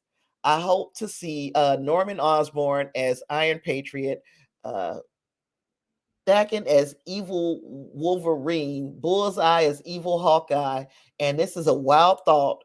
No Way Home already left a bit of the symbiote there that could be Matt Gorgon using the symbiote to become the evil Spider-Man. Now, I think that anything at this stage of the game, especially with the multiverse opening up, if you know, I don't. Hey, Clarence, we have talked about it, but you know what? We still talking about it. We are still talking about the Multiverse of Madness trailer. And welcome to the show. Welcome to the party, sir. Amy, I feel like, especially if we're not wrapping up the multiverse in this Multiverse of Madness uh movie, if there is any part of the door left open, we can get the Dark Avengers. We can get a true to life evil version of the Avengers, and they have to step in. We can get, I guess the possibilities are endless. Once we heard, and I'm doing this for Clarence's benefit because he just walked in. Uh, once we heard Sir Patrick Stewart's voice, at this point, anything is possible. We could get a Dark Avengers team, and they have to fight the X-Men. We could get the whole jump off the whole Secret Wars. We could get anything. I think. Yes, Clarence. Yes. When I heard that voice the first time, in the middle of the game, you're in the kitchen doing shit. I heard it, and I was like, I'm not sure if I heard right. I had to call my, like I told them earlier, I had to call my son in. We had to listen to that thing a couple more times. I'm 100% positive because of, my son don't watch Star Trek. So he's never heard Sir Patrick Stewart's voice as it has aged a bit, and I'm like, no. That is Sir Patrick Stewart because I watch Picard and that is the same voice. So after listening to it a few times, my son, agreed with me. That is definitely Sir Patrick Stewart. It's definitely Sir Patrick Stewart. Where I was at the beginning, and I'm so glad that I've got some very lively and knowledgeable people in the chat. Tell me something, Amy. I got some very knowledgeable people who have been helping me out in the chat. But one of the things that I was saying before they kind of got here was that just because it's Patrick Stewart, Google young Patrick Stewart, I will. Just because it's Patrick Stewart doesn't mean that it's Professor X. I'm pretty sure it's not the Professor X that that we are that we're used to. I believe that it's going to be a variant. Now, I'm going to tell you guys another little rumor I heard, and you guys tell me what you think. Because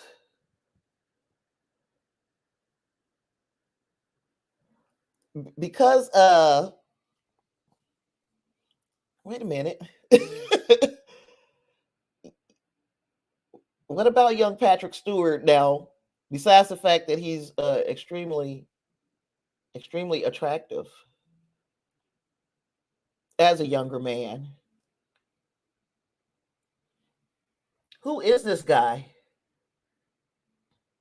that people think is a young Patrick Stewart with hair?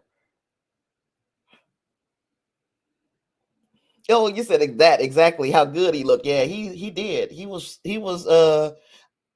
super fine as a young dude. exactly. Logan Xavier was a variant too. Oh, back to what I was saying. I forgot. What they are saying, because Disney Plus, Disney Marvel, the MCU is coming out with that new X-Men animated show. And it is supposed to be a continuation of the X-Men show that we have had, the best freaking X-Men show. That one. Okay, so they are saying that the Professor X that we will have in the MCU will be that one. Will be the Professor X, not from the continuity of the movies, but from the continuity of the animated series, which is making me say I need to go back and watch all of them again. All of them. Amy said that show was the best one. To me, it was only second to the Batman and you, girl of my own heart. Oh my gosh. Yes. The Batman animated series, of course, in that era was it. That's where it was. But first of all, you can't get past the theme song of that of that X-Men animated series. The theme was just everything. But then the story was good too. But the Batman animated series couldn't be touched. I've always said that I have always held a strong affinity for DC's animated stuff. Now we could talk about the Justice League, the Young Justice. So yes, I am a complete agreement. Oh my gosh, did we just become best friends?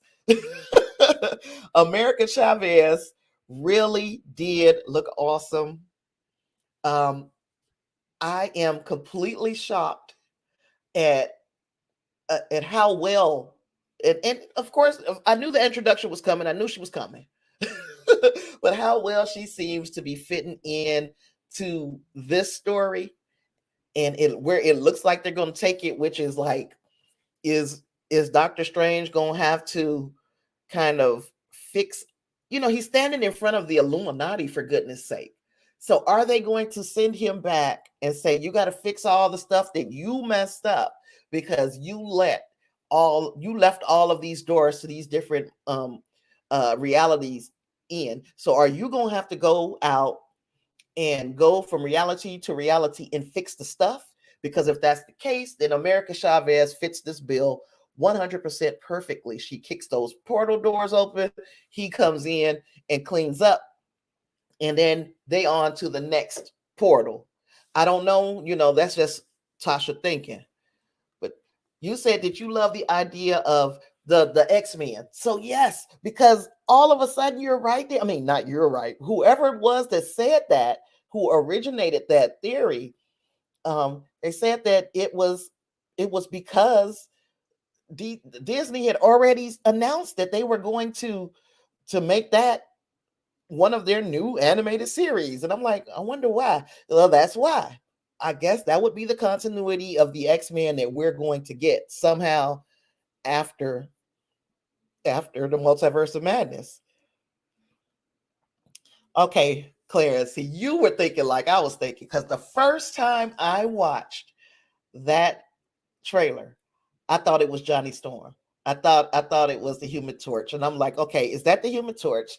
And then I watched it again, Clarence, and I thought, okay, that's Captain Marvel. But now we got like two more possibilities. I know it's not the Human Torch. I've come to the conclusion that that was an incorrect theory. So I took Johnny Storm is off of the table for me. But that Captain Marvel, that's one. And number two was the Nova. Gosh, what was it, Amy? Gosh. And then the Superior Iron Man. Those were the three possibilities. And look, we had just gotten through showing pictures of at least uh Captain Marvel and the Superior Iron Man. we had just gotten through showing pictures, but I don't have any problem bringing those pictures back up so you can see. But I got to find them again, okay? So you guys, Reinhardt was asking you a question anyway, Clarence. He said, "What's with the new name?" Um, I'm gonna find the pictures and I'm gonna bring them back up. And Clarence, tell me what you think, because Amy and I almost thought we had come to yeah, I almost thought that we had came to a consensus, but I can be talked out of it. So I want you to take a look at it too. But let me find it.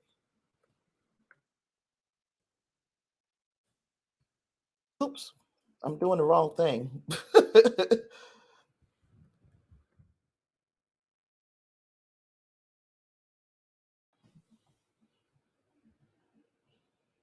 Okay, so let's see. Let's see.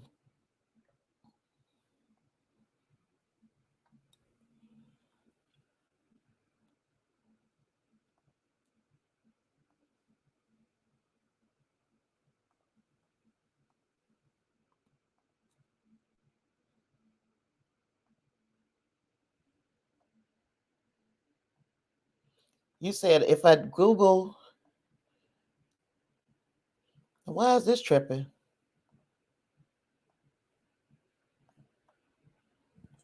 Now, if I Google Nova Marvel Power Up, the character does have blue light in the chest too. Okay, Clarence, we was looking at this one first. And upon looking at this, the way I'm looking at it, we see some hair and we see a feminine kind of silhouette. And then I show this picture and I'm like, okay, that's exactly who it is. But but there's another choice. I don't know why I'm not able to see all of y'all comments here. What did I do wrong?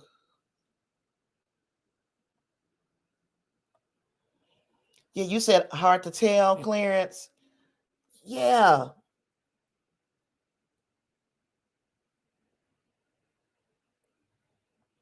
So that's Lashana Lynch. And then this is the picture. And I'm looking here would be her black hair. This is the forehead. Eyes are just glowing. And then we got her silhouette. However, when we look at let me go to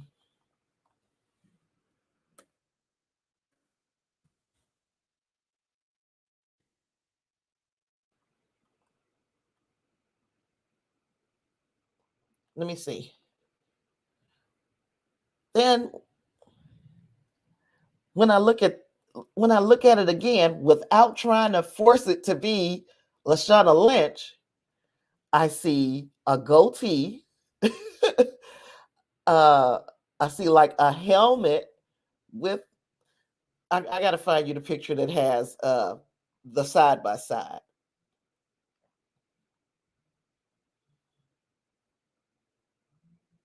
And then also when those Ultron sentries showed up, I also felt like it was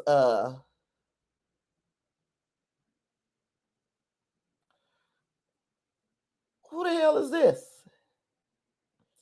They so stupid. I also thought it was once we saw the Ultron sentries, I was like, it's got to be an Iron Man on this council somewhere, because why would they have Ultron sentries if there is no Iron Man? So, and that this could potentially be what it would look like if it really were the Tom Cruise freaking superior Iron Man. But I'm trying to find y'all that side by side picture that I just had, and I'll never find it again because I suck.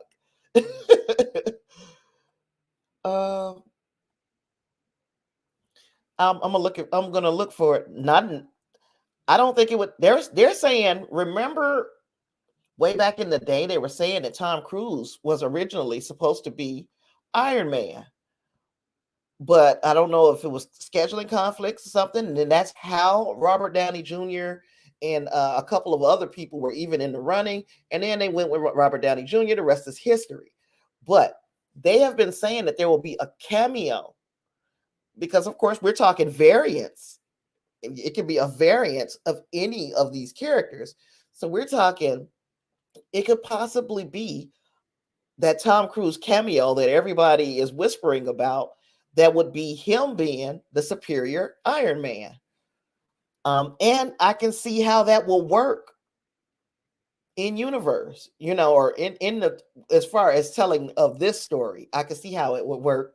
And when I find the picture that we had earlier, I think you might see it that way as well.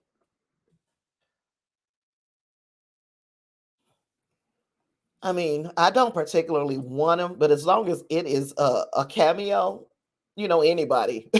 Look, anybody could come in and just play a role for a second. Just don't try to make your home in the MCU. We don't need that energy. Uh, okay.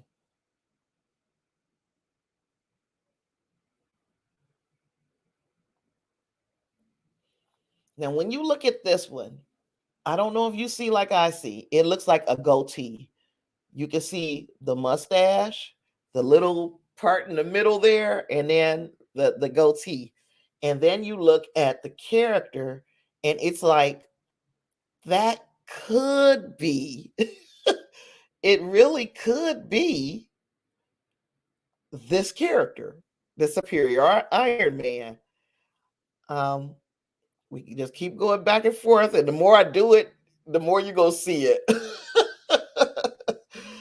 Especially when you start looking at the center of the chest, as Amy pointed out, it could, that blue in the center of the chest is almost a tail, and I don't know, I can't be sure, but gosh, there is a possibility, man.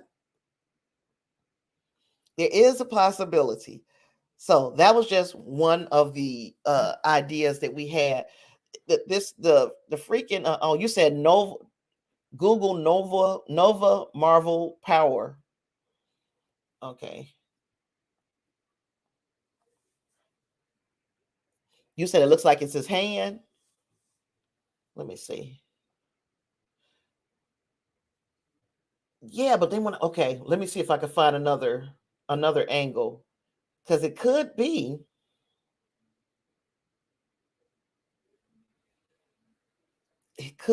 man. This is when I ain't got, this is what I've been doing for like the last 12 hours. I almost forgot that I was supposed to be doing this stream, because I've been doing this for like the last, gosh, at least 10, 12 hours. Um, Amy says, also, at the moment in the trailer where this scene plays, there is a sound that it could be the music of the trailer, but if you pay attention, it does sound very, very similar to Iron Man charging up a repulsor beam. I am going, I'm going to watch it like 400 more times tonight. And Wednesday, when we sit down and talk again, um, I could very well, hey, Angus. I could very well be I could very well have a whole different feeling about what we're seeing and how I feel, because right now I'm still on the fence between Lashana Lynch's Captain Marvel and a variant of Captain Marvel, and yeah, the variant of the Captain Marvel, or this freaking superior uh Iron Man. I am on the fence. I don't know which one. I don't know which one I really believe it is. Gosh, but Angus, don't no worries, honey. I've been here since 5 o'clock. I didn't already talked about the Book of Boba Fett, and I've already talked about Star Trek Discovery. We have been on this trailer for an entire hour at this point, and I don't mind it. I got time. I got time tonight. So yeah, those were the I didn't think I was gonna have no friends tonight because of Valentine's Day. I said I'll do this on Monday instead of Sunday, and it's flipping Valentine's Day. I just forgot because y'all know I ain't got no Valentine, just y'all. I don't know, Angus, and maybe Amy can help us with that. So we got another person who knows what they're talking about over here in this chat. So maybe Amy can help me with that. Why does the armor leave his face and the top of his head open? But once I saw these fellas, I knew we got an Iron Man somewhere involved in this. The question is, do we just have the Iron Man? And is it going to be the superior Iron Man the way we're deducing? Or do we have an Iron Man and a Captain Marvel? Do we have both?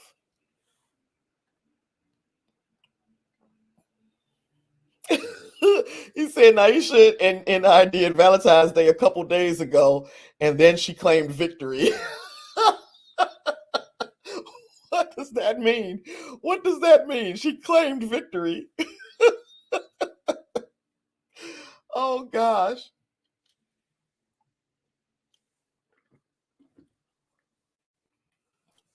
So yeah. Oh, we talked about I talked about all of those three things. We talked about Discovery, we talked about Boba Fett, and I also talked about Bel-Air. Because if y'all not watching it, I think you should. If you got access to Bel-Air and you can watch it, I think you should.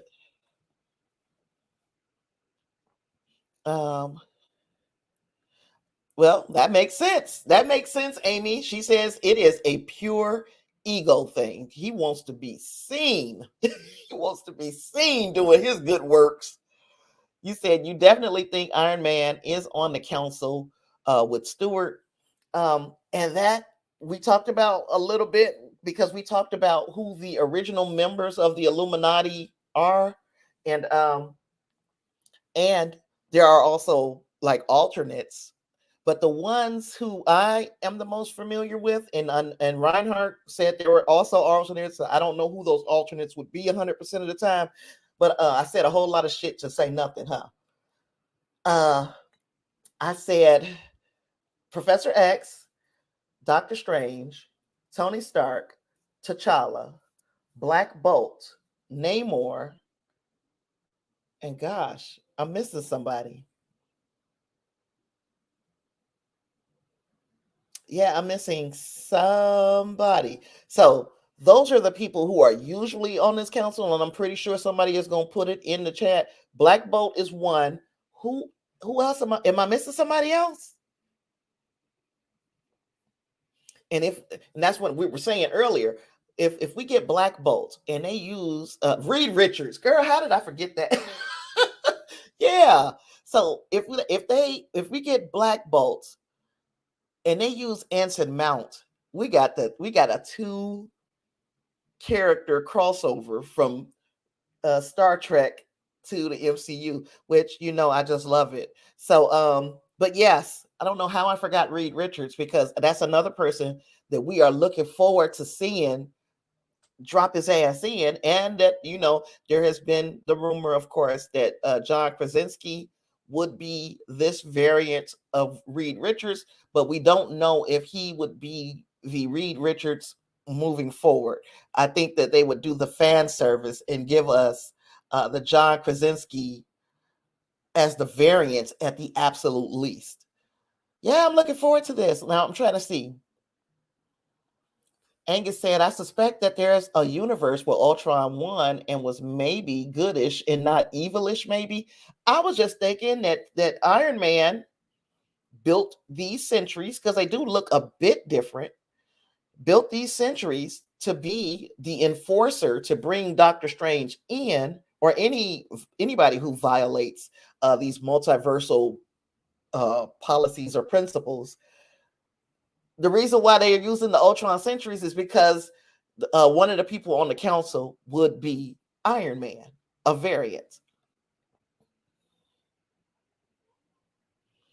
Oh, you said, Tasha, I'm on 3 different devices in your house: the phone, the 60-inch, and the computer screen. Gosh, you don't be watching me at high def now. Might get scared. I ain't trying to scare the family. Shucks. Oh, Angus lost. Angus lost. That was the victory. Now you should claim victory over your wallet.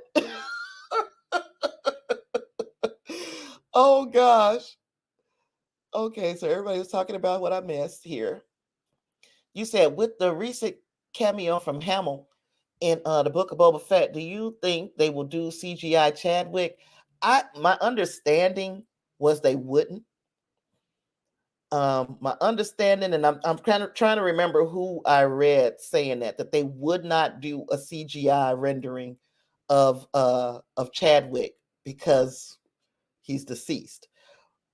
But what I could see happening is this is how they introduce uh, Michael B. Jordan back into this whole thing, that he would be uh, a variant of T'Challa, and that they can introduce him and bring him into our universe proper that way, or that he would come in as a Killmonger variant. But I do believe that he is going to be he won't be CGI rendered. I don't think I think I remember reading that they wouldn't do that. You said, Richard, you a Victor Von Doom man. Man, I don't know. Even though, sympathetic, I'm pretty sure that the MCU are going to figure out a way to make him a sympathetic villain. Kind of the way we can almost sympathize or empathize with Magneto. So I can see Victor Van Doom being somebody that you might like. I don't know why you would like him on any other terms than if they make him a sympathetic villain moving forward. You said, what if Killmonger is out there too? That's the beauty of this foolishness that we're in right now. Anybody could be out there. Anybody. And he was trapped with Evil Strange. Yep. And Evil Strange, we know he's part of the mix. And we see the elements from What If showing up in this trailer. In the live action trailer, we're seeing that blotchy, inky, smeary type veneer over the sanctum, and this sepia toned world that they're in. So yeah, I was even thinking, I didn't think about Killmonger, forgot that he was in the box, but I did think that What If is about to play far heavier into this than we thought, well, than at least I thought. And Amy pointed out to me that one Doctor Strange variant that we saw, and I'm trying to find that picture again. Was she showed me, she convinced me that this photo is that zombie Strange, because at first I wasn't convinced, but the more I look at it, this is definitely the zombie Strange, and we're getting that in this movie. And then the Defender Strange, we got at least 4 different Doctor Stranges, is what we came up with a little while ago. Angus said those Ultron sentries are hedging pretty close to X-Men Sentinels. That too. Reinhardt said at Reed is boring sometimes, so I guess that was why you would rather have Victor Von Doom. Yeah, Angus said Doom is always interesting, except in the last couple movies where he was not written nor portrayed well. Yep. Claire says, bring back the Nip Tuck guy. Angus said, an engaging story demands an interesting antagonist. For freaking sure. Because when anytime that they write we've seen it done poorly in the MCU. We've seen a villain done poorly. Think Thor, the Dark World. I even think what's his name? The extremist dude. I forgot his name. Killian. Think him. They I don't think that they were I don't think that they were written very well. And that's why we didn't gravitate towards them as as a villain. Now, when you think here lately, how we've gotten a villain like Thanos, a villain like Killmonger, that we can like say, wow. Now, that's a villain who I hate to call him a villain. And then we're going to see Wanda be a villain. Hopefully, even that is written well. Yeah, you think the MCU is going to be consumed and Strange will be on a quest to restore it, fully resetting the MCU, but inviting what in? Because I refuse to accept that. Okay, are we going to restore the MCU, or are we going to? Is it like a reset, like a complete freaking factory reset, where we're starting from the beginning, but the beginning is not going to be the same beginning that we knew X amount of years ago. Is it going to be now? We are just going to have to accept the reality that the X-Men were already here. That the Celestials, that's way and far between. I even wonder how the hell they're going to play into this. But yeah, are we resetting it in order to incorporate all of these new assets into it? I guess that's the question. And then okay, Doom 2099. But yeah, it's a lot of good freaking thoughts going on out here in the chat. I have not gotten enough of this. They did it with Peter, and that what set this shit off, or did he do something else? I'm wondering, like, are we picking right up with Doctor Strange from where we were in No Way Home, or are we? Did he try something else and f things up again? He didn't messed up too many times already. He's used the time stone how many times already? And that was, Mortal told him, you keep messing with reality and the bill comes due. And now the bill has come due. Here we are seeing him be punished. But what is the punishment? Is the punishment like you and America Chavez, because she can open the portals to these other realities? Is his punishment going back and fixing all the stuff that he messed up?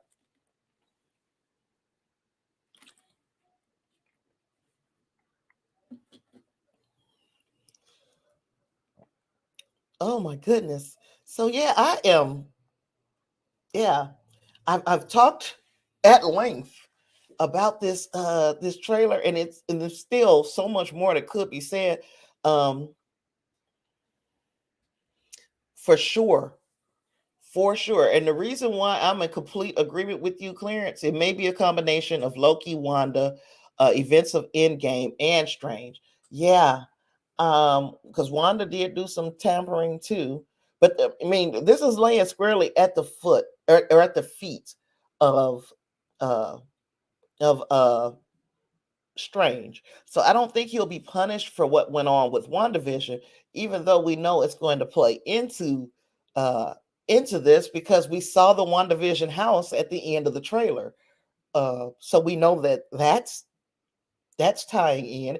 We also know that the writer from Loki is writing this movie. So that is definitely tying in. And gosh, it's just so many.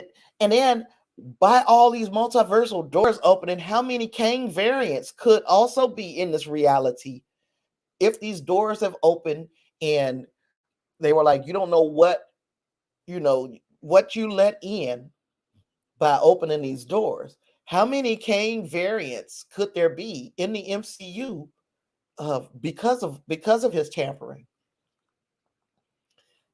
Amy says, I keep hearing the theory that Strange somehow got corrupted or influenced by Mephisto and caused that whole thing in No Way Home. And that's why this trailer has a scene dedicated to a nightmare and the door with Mephisto face. Now, that was something me and my son talked about. I actually he laughed at me because I said, you know what? He said nightmare though. And remember nightmare where he was like, there you go. Next thing you're gonna be talking about is Mephisto. I didn't see the Mephisto face because I don't know if it's because I started watching or looking at the trailer and it may have already been gone and or it went past. Because when I watch it on YouTube, I'm not seeing it, or maybe I'm blind, but yeah, he was like, next thing you know, you're gonna be talking about Mephisto. And now people are saying something about Mephisto. So we'll see. We'll see. But I agree. That could very well be that he was tampered with because I thought that the Doctor Strange that we were presented with in Spider-Man No Way Home was a little different anyway. And then Angus said huh? The ultimate cause behind gross reality manipulation. Let me wait a minute.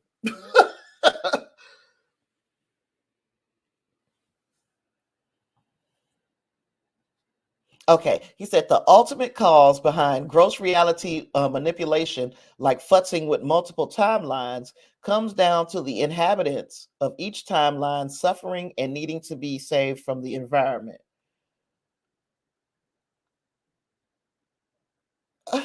He said, "Yes, yes, Angus, we must be around the same age." Oh, you talking about? You're still talking about Doctor Doom. Uh, Angus, you turned 50 this year. Oh, you right there with me, buddy. And it was Mephisto all along. Wouldn't that be some stuff? Right when we all abandon the Mephisto train, here comes chugging on back in. Choo choo. Oh gosh.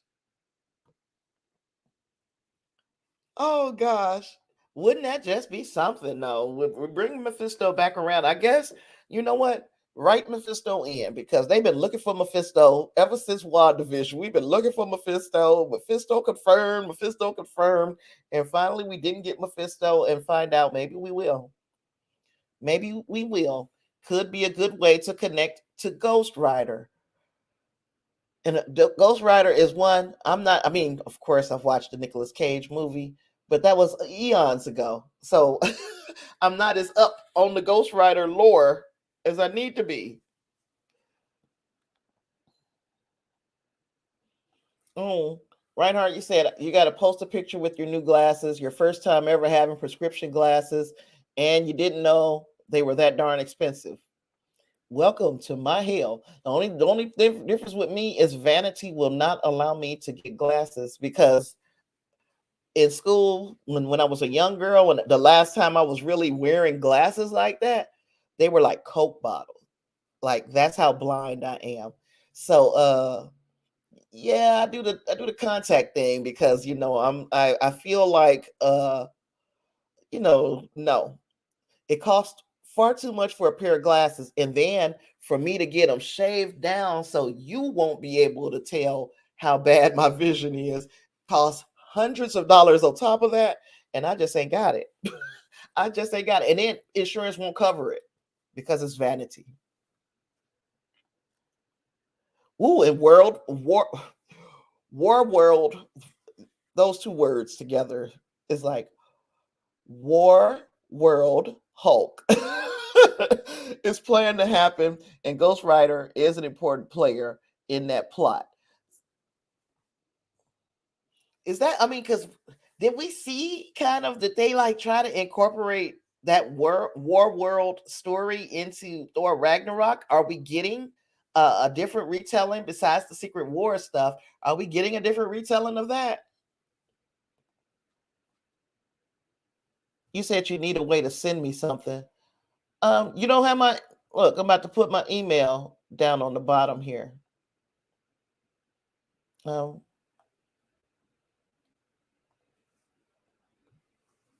or the Twitter, like you always do. You be sending me stuff on Twitter all the time. Warby Parker, $100 for a pair of glasses. But I don't know, Clarence. I don't think y'all understand how, because I have to get my glasses like shaved completely down. Like, this is not a prescription pair of glasses. I wear contacts and still have to wear readers. I can't see. So if I was to get a prescription pair of glasses, them things would be sitting off my face this far. And y'all be like, this lady eyes this big because I can't see. And then, okay, the vanity, the cute girl in me says, get them shaved all the way down to the point of them being a thin frame. I mean, a thin lens. That has in the past has cost me $200, $300, $400 extra just for them to shave my prescription down so that you can't see how blind I am. So I was like, let me go ahead and get these contacts and call it 100. And they are expensive because I got an astigmatism. I got, so it's a lot going on. It's a lot going on with the with the specs, with the eyesight over here.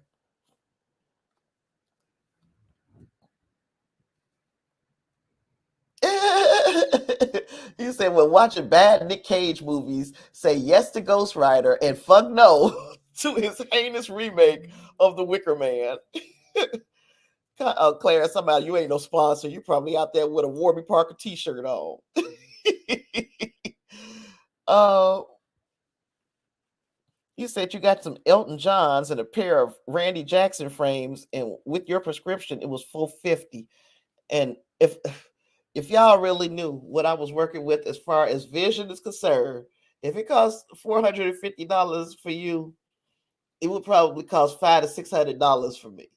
And I'm not saying it to be like, in my sight is worse than your sight. I wish it wasn't like that. It's been like that my entire life. Imagine being an athlete as I was. I love sports. I was an athlete with some freaking, my school eventually bought me goggles. And they were heinous. I looked like gosh, they were heinous. Far worse than anything you could imagine. Far worse. Yes, Angus. And sometimes, I don't check as often as I should, and then I'll have a bunch of stuff. But yes, I don't mind. I love getting the emails because it gives me something to do as far as trying to figure out and learn, especially the Star Wars stuff. You can. I'm becoming far more conversational because of some of the help that I've gotten from you guys. So thank you. You said you're liquidating some of your pops. Oh, yeah, I don't got a whole slew of them, but yeah, if you liquidating some pops, now I don't have no pops money right now. but but yeah, I'm always like my brothers were trickling them in for me. I think, I don't know if I've shown you guys the last ones that my brother sent. He sent me Loki, and I don't forgot who else over there. Loki and Mobius. Yeah, he sent me Loki and Mobius. So and they, even that has slowed down. The spoiling from my brothers has slowed down. I got to remind them that I need stuff. Oh gosh, yes, I need stuff. But yeah, if you liquidating pops, let me know because eventually I'm gonna get a tax return. So, and you know what, Amy? I've never been into anime. The only I can say, like, there are certain shows, and they're like the very mainstream anime shows. If you guys can point me in the direction of something similar or in the same type of vein of like your avatars. And my son used to have me watching Inuyasha. I forgot. I used to watch that with him, so I was into that one a bit. But yeah, if you guys would point me in the direction of some and you think that it would be something that I would appreciate, point me in the direction of it. I ain't doing nothing. Waiting on this grandbaby to come so that I can put them into the same stuff that we into to give me somebody else to program. But until then, I got until July. Shoot. Oh gosh.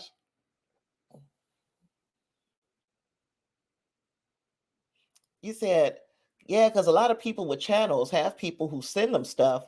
Because I know if you had a P.O. box or not, I won't know your personal information, of course. Well, you know what? If you're not a psycho, I don't like when I send. I say the same thing when I'm asking for y'all address so I can send you something. Like when Clarence and D, of course, you know I'm gonna have D's information, but Clarence. So when he sent me his address, I'm not a psycho, so I will. I'm gonna mail you the stuff that I told you I was gonna mail you, and I'm not about to come and visit or do none of that crazy stuff and be like some crazy ass movie that you'd have seen on the Lifetime Movie Network. I'm not crazy like that. So, if you trust me with your address, I will trust you with mine. For instance, that's why when I sent the stuff that I sent to Clarence, to D, to Lysandra, to whomever that I send stuff to, I make sure that I put my address, because if I got your address, I want you to feel like, look, we tit for tat. Now, if I ain't gonna show up at your house, you don't show up at mine. But yeah, if you were to send me, if you were I'm guessing I can drop it in a on the inbox or something if you wanted to send it to me, and I really would appreciate it. And I'm not afraid that you're gonna get on no plane and come all the way here to mess around with me, because if you do, it's somebody that will meet you at the door anyway. um Amy said, I have one for you that you would enjoy a lot. Despite having a childlike visual style, the story is really solid. Well, which one is it? Let me know. And Clarence said Star Wars Visions. And it's Star Wars. Star Wars hasn't done me wrong yet, because of the Clone Wars episodes that I have watched. Because like I don't know if I shared that with you, Clarence, that they have an essential watching list on Disney Plus. So, if I like watch the Disney Plus stuff, the stuff that they have there, I'm getting caught up. They're filling in blanks. I'm gonna write these down, because just like I can't see, I don't remember nothing. Star Wars Visions.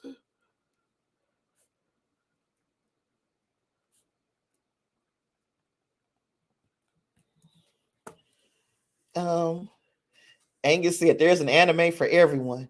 Give Kimetsu Yaiba a try.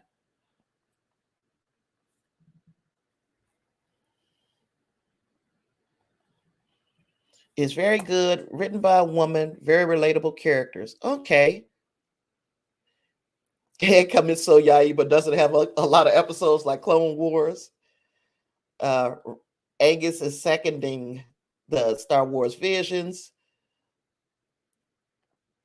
And, oh, Reinhardt, you talking to me about how I'm not going to visit your house if you don't visit mine.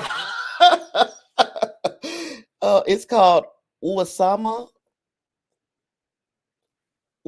Ranking, or Ranking of Kings in English. Where can I find that?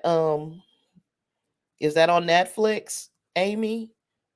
Uwasama Ranking.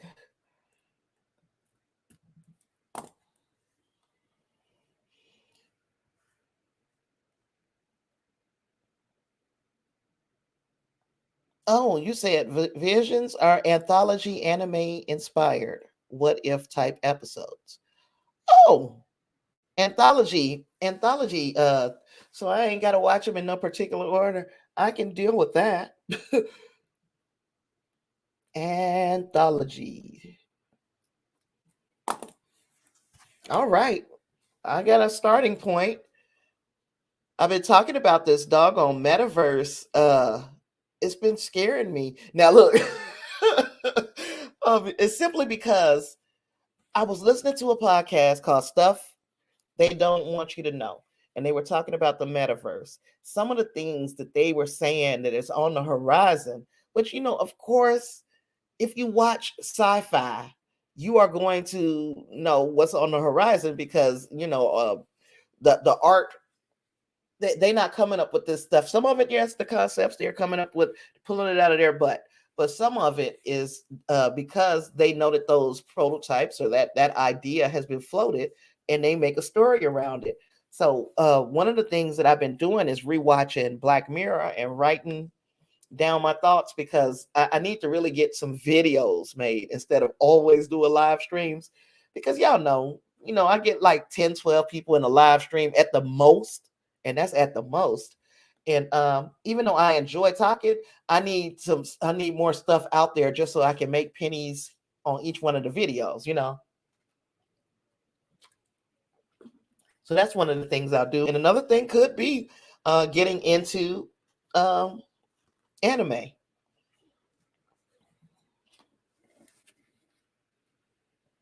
What is Crunchyroll? You can watch it on either Crunchyroll or just Googling the name and add the part watch online. And there's a bunch of pages that put the anime episodes online.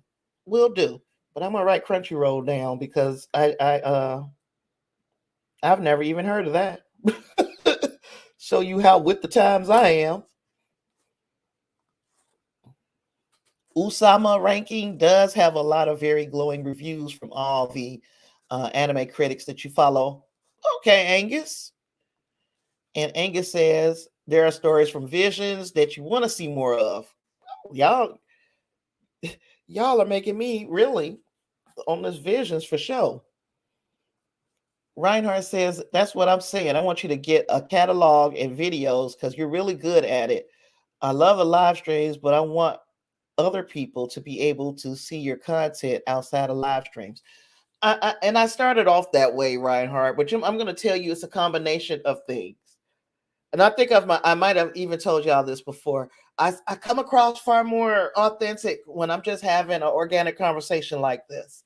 And I sound robotic to myself when I do videos. And maybe if maybe you guys feel different. And if you do, I'm not telling you to stroke my ego. Just let me know because I get a little imposter type syndrome about the videos. I feel like I sound like robotic. I don't know. Black Mirror, yes, sir. And I've been watching them, and taking my little notes because I'm telling you, there is so much. For instance, Movie Pass. This is like something that I talked about on Saturday. Movie Pass is coming back, and one of the ways that this Stacy Spikes, who was over Movie Pass, one of the ways that he wants to bring it back is on a tier level. And one of the tiers would be you would have to agree that you would watch so many ads for movies, trailers, or whatever, for the free entrance to go into the movie for free. But the thing is, when you download the app, the Movie Pass app, you would have to give it permission to follow your retina so that it knows that you are watching the movie, the trailer, or whatever it is that you agreed to watch. So you couldn't just turn it on and walk away. You would have to be actively watching. And that sounded like that Black Mirror episode that Daniel Kaluuya, y'all know who I'm talking about, the dude from Get Out. That sounded like that episode. And I was like, that is frightening. That is it is terrifying to think that's where we're going. Simple things like I want to have a discounted movie price, so I have to watch these trailers and give my thoughts on them or whatever. No, I don't think I want any part of this eye tracking technology. And that's just the start of it. You know, when you start going deep, digging further, being able to put the chip in your kid, and it's just it's a lot going on. And I'm not even a religious person anymore. You know that book though, and it sounds an awful Book of Revelation-y. But anyway, Reinhardt says, "I already know what I'm sending you, and I'm not sending you any crappy pops." Is that you got so many? Your wife laid down the law, man. Thank goodness for wives. That's how I get a lot of stuff. My brother's wives be like, "Look, send her this, give her that." Yeah. Now, but thank you, Reinhardt, also, and Reinhardt's wife.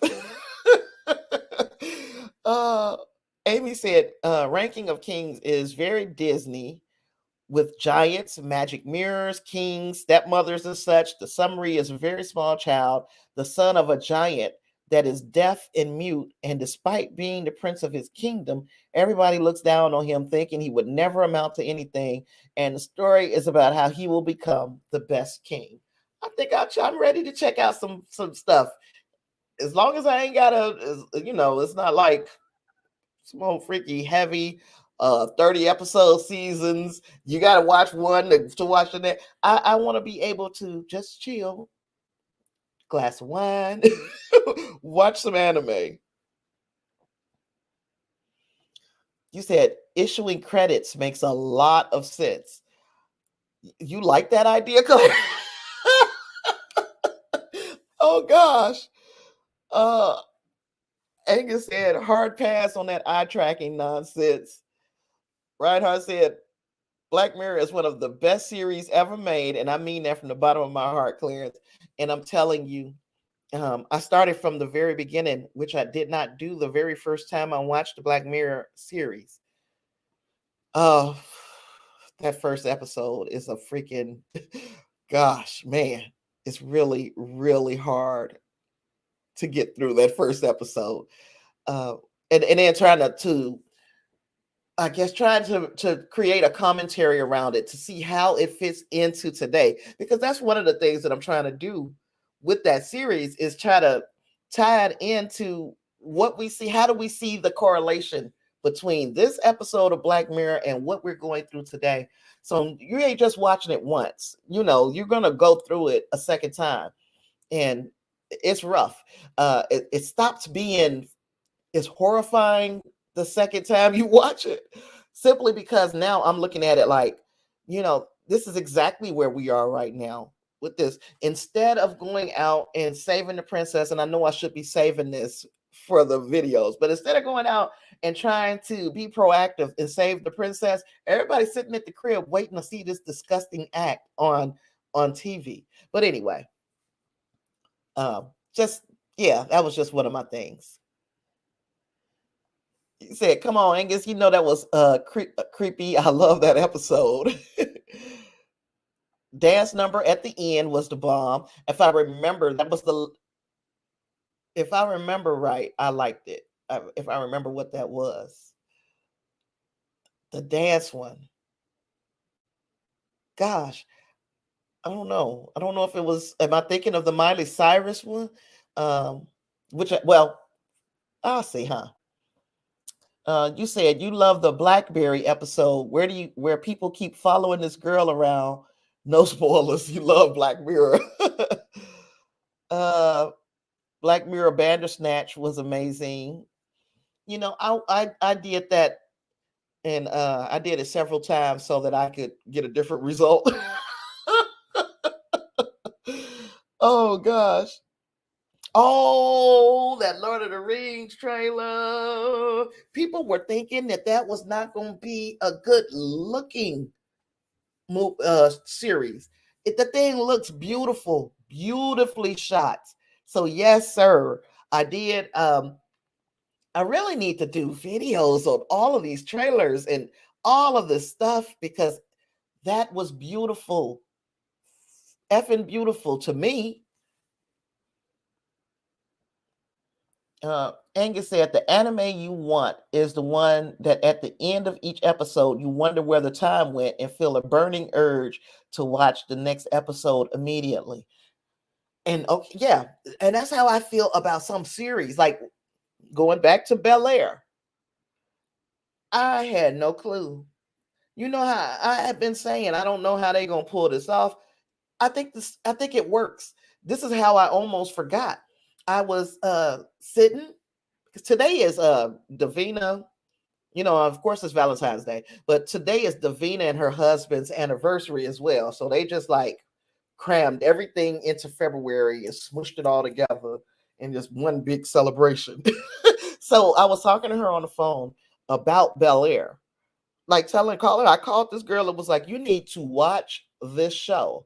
It is, it works as crazy as it sounds. It works as a dramatic rendering of this story."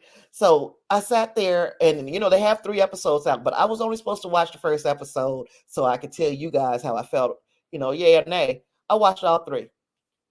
And I didn't realize how close it was to 5 o'clock already, which is why, t-shirt and I'm not as dolled up as I would be, especially knowing that today is Valentine's Day. uh, you said Fist of the North Star or Ninja Scroll or Vampire Hunter D. That's a lot. But you was talking to Angus. You wasn't talking to me, huh? You said that show was way ahead of its time. I think the first episode came out in 2013. Yes, and everything is starting to be spot on, Clarence. And sometimes, like Gene Roddenberry, sometimes I believe that there are people who are just visionaries. And some of it, I'm like, man, what kind of spirit or entity is whispering this stuff in your ear, knowing that this is where we were going to be 10 years later almost? So, yeah, I agree. And I'm wondering how much is just innovative thought and how much of it is assistance.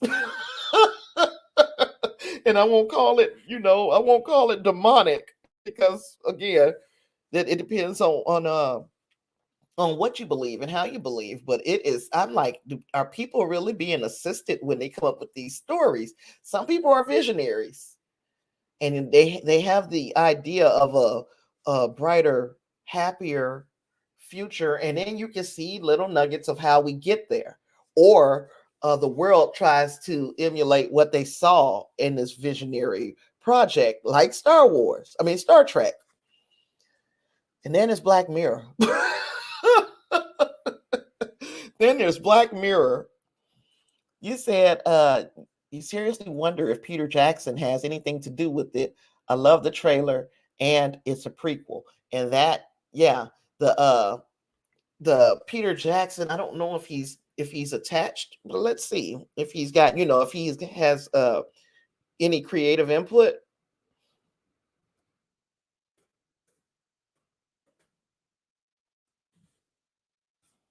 Mm.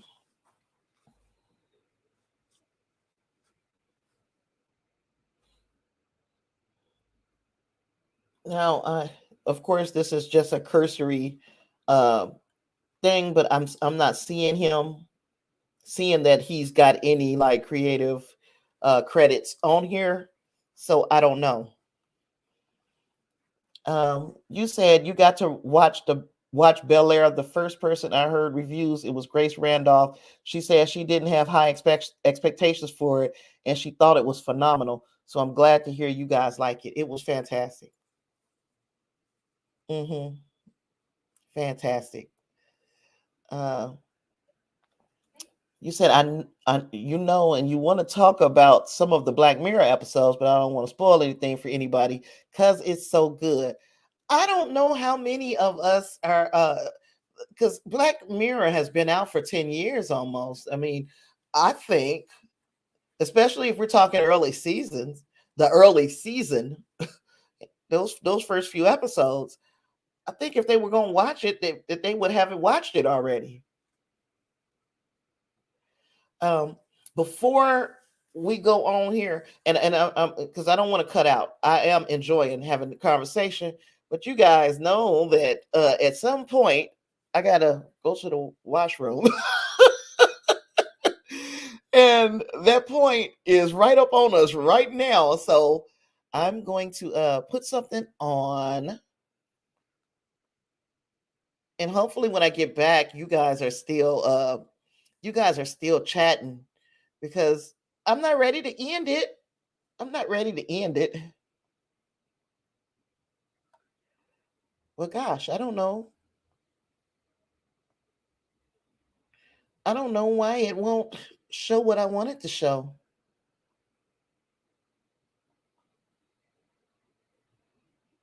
Let's see. I don't have no picture. I'm sorry, y'all gonna have to look at this background doing absolutely nothing back here.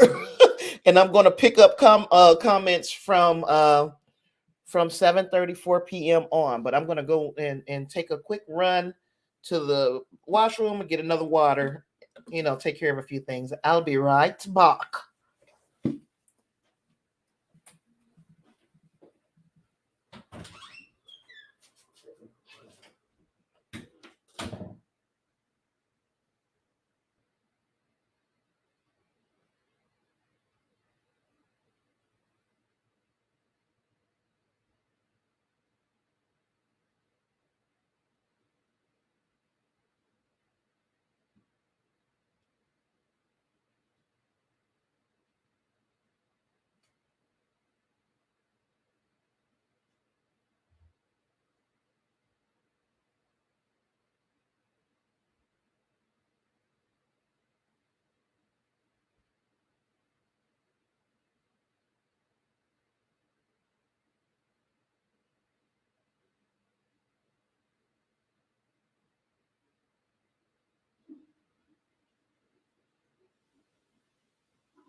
Oh, you did? Where was she at? Oh, okay. That's where y'all went last night. Oh, okay.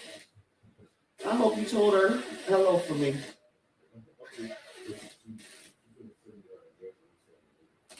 Okay.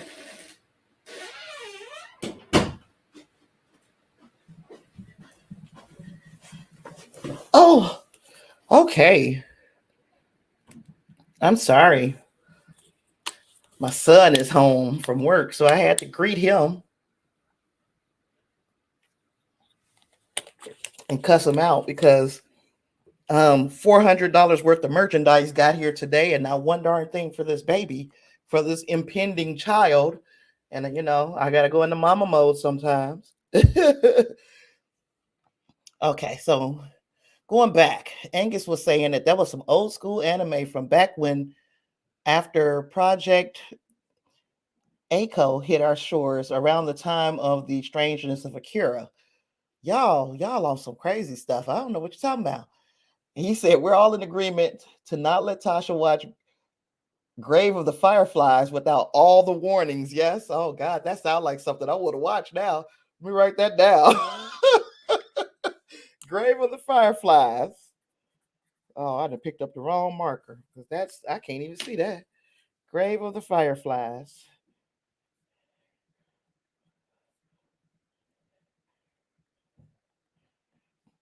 That's on my list. And then Amy said, "Don't get me started on people calling something demonic. I grew up in South America during the early aughts. In those days, a TV channel was losing against another one just because the second channel was broadcasting anime. So this butthurt TV channel started to say, 'Oh, anime is satanic,' and priests and people related to the church jumped onto that bandwagon and lit out like a fire across all South America and Mexico for about 2 years. All anime was branded as satanic." That's horrible, but believable. But believable. Sanji said you back. I didn't know you were gone, girl. There is a statute of limitations to spoilers. Yes, there is. 10 years has got to be it. It just, 10 years is way past. Reinhardt said, "Yeah, because I've seen a lot of the old animes. I'm not really up on new anime." Angus said, "It's hard to go wrong with classics like those, the ones with staying power. And some of the new stuff is truly amazing, and some of it is total trash. Select your anime carefully." You are the same person who said to me, Angus, you were like that there's a game, you'll become a gamer if you find the right game, and I'm guessing it's the same for anime, huh? I'll become an anime fan if I find the right anime. Even though, again, I did enjoy watching Inuyasha. I think that's how you call it, with my son. So I did watch that, and of course, the little hybrid type, and I don't know if we're calling Sailor Moon and that like anime. I watched those kind of hybrid things with him as well. So Dragon Ball and in that when he was younger, just trying to stay able to have a conversation with my kid when he was a young kid.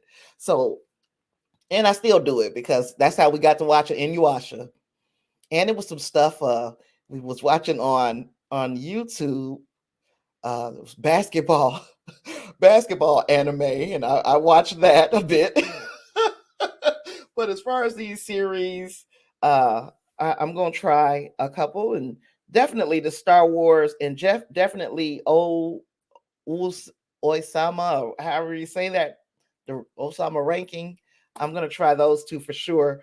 The other two, I'm going to take my time and kind of put my toe in the water and see how I feel after I watch it, or after I watch the first couple.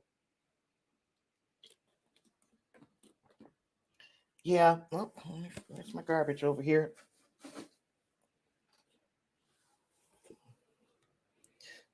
So yeah, so that's my plan for as far as like if I can start filming videos, if I start feeling myself like that again because I started off with videos. I like the live stream again because I feed off of you guys, and I learn a bit more. I learn a bit more doing this than I think I would as far as just sitting and waiting for comments on my videos. But I am going to do that, and especially since Reinhardt is putting that bug in my ear, I'm going to get started on those.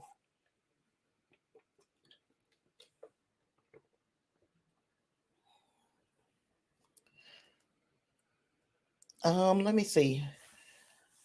I don't know how much. What y'all? What if you got anything else?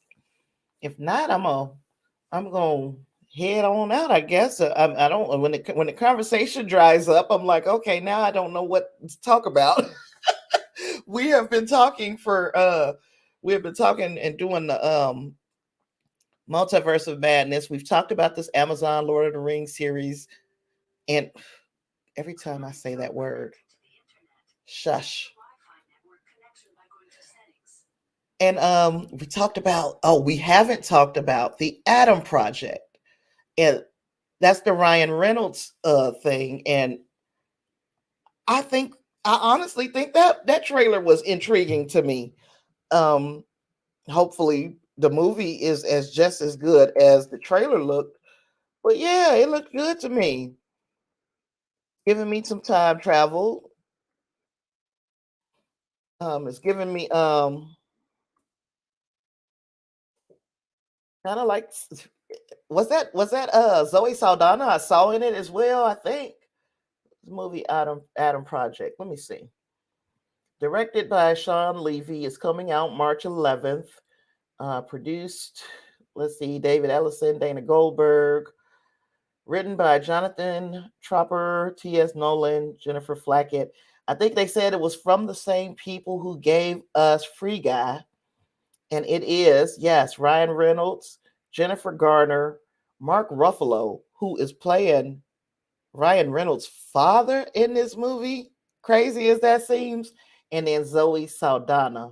We got five more. So who are the other five? Uh,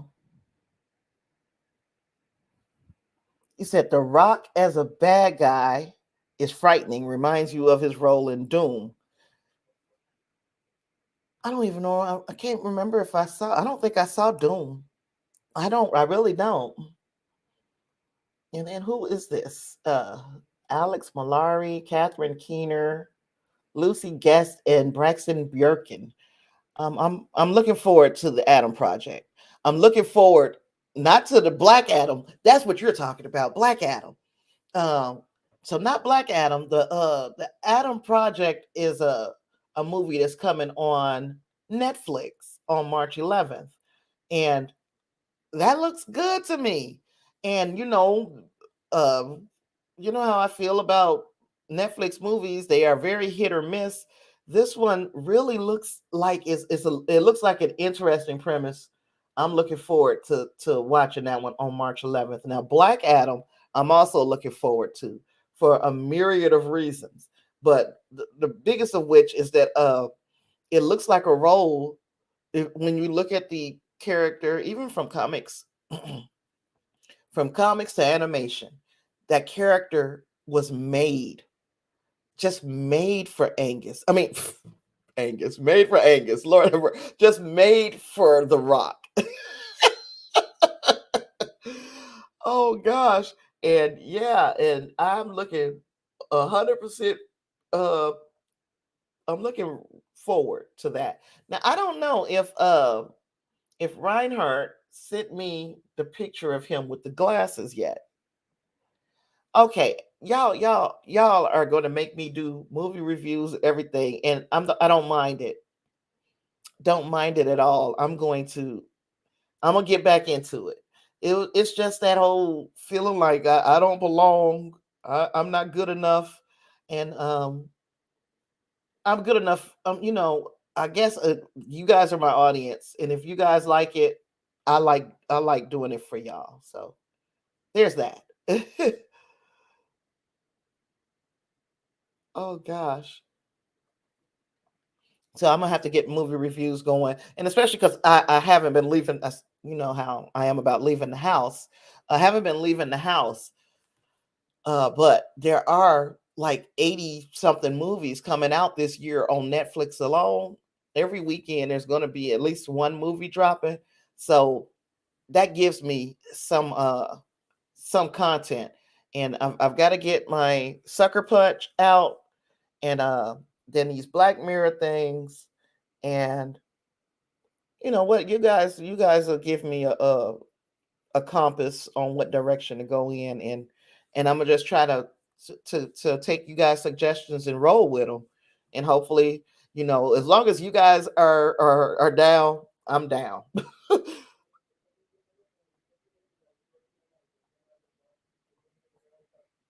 Okay, so no, he didn't send it. Didn't send me the picture yet. I thought Reinhardt will have sent me that picture of him with his glasses. Also, there's a young lady named Raven McGorry, and I'm not 100% sure about. She's an author though, and she reached out to me about a book called Storm Silver that she wrote. She sent me a PDF. So it's a dark fantasy genre, and she said it's kind of romantic, funny, but it's dark fantasy. And I'm thinking read that book and have her on the show so we could talk about what gave her the ideas. So yeah, maybe I'll read the book kind of out loud. Maybe I'll do that too. Maybe I'll do a video reading a couple chapters of her book, introducing a new artist, a new storyteller, because I really I felt honored that she reached out to me. Amy, I stream on. It's usually Wednesday, Saturday, and Sunday. Those are my usual streams, but I do jump on and just be like, hey, here I am. But I do want to increase the frequency of that. I was going 5 times a week, and I kind of pulled back at the beginning of the new year. But yeah, I'm here at least the 3 days, and 2 of the days we talk entertainment news. This is more of the streaming series and that type of conversation, and you just picked a fantastic day to join us. um, but if we want to have a conversation even like this once a week, you guys let me know what direction I'm going in, and I can make it happen, Captain. Yes.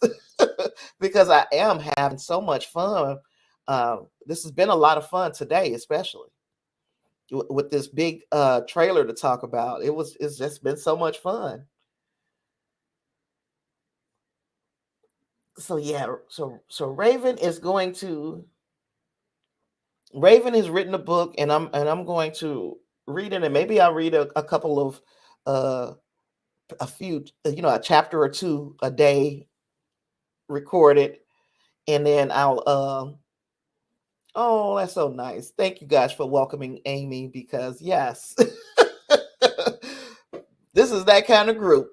We are friends above anything else in this thing. But yeah, I'm gonna read a couple of chapters and see, maybe that'll be something I can, maybe some people will watch then. I don't know what to do to get a bigger audience, but I am gonna cater to the audience that I have right now. And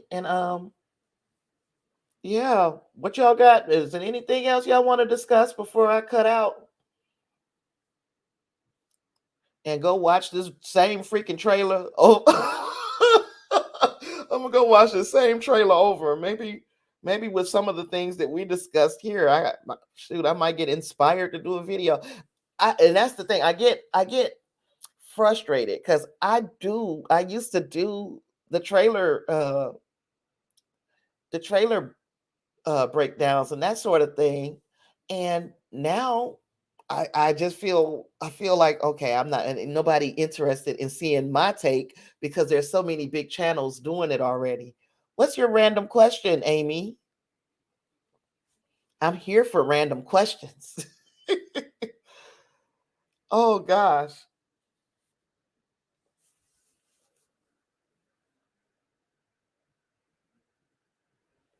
You said, what do I put on my fries? You prefer to put mayo, never ketchup. And if not mayo, some kind of spicy sauce. With me, the preference is probably ranch. And I used to eat ketchup on fries. I don't do it as much anymore. It's usually ranch for me. Yeah. I don't put nothing spicy on it either. Um, Ranch would be the safest answer for me. Oh, I don't know what else. Who else has got a preference of what they put on their French fries um, besides ketchup? What else would you put on your fries? For me, it's ranch. Angus said Cad Bane might not be dead. I feel the same way. I don't think Cad Bane is gone nowhere. I think that little flashing light on his chest indicates that there's something kicked in, or he reached out to somebody to come for SOS or something. And you guys would know better than me if you got somebody out there who would come and pick him up if he were in danger. Looks like he rolls real solo. But if he has a partner or somebody who would help him if he got into a situation where he's in distress. Even though also he's 70, you said he's 71 years old. That's an old dude, a really old dude. But I do agree. I don't think he's dead. I think that there is very likely a very a very simple answer. When I saw that doggone he has a personal, well, there you have it. When that thing started flashing, he was probably reaching out to his droid, huh? A personal medical droid, because nobody's went back to say, okay, let's make sure he's dead. Put a couple bullets in him, because he would have done it to Boba, made sure he was gone. But he nobody is doing that for him to went back to see if he was really gone. Or at least we didn't see that happen. I think he might be still alive too, Angus. I think I looked in the wrong email because that email was crowded. Yeah, he did. Or did he? Now, I didn't see this. I didn't see this one that you sent, Angus. See, that's what I mean.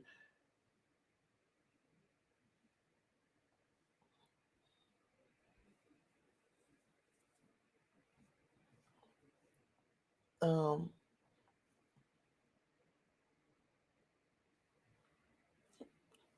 Oh, I thought he sent the picture of his doggone glasses. He didn't. He was just talking about the pops. I got to send him my address. Uh, yeah, I believe that medical droid probably saved his life.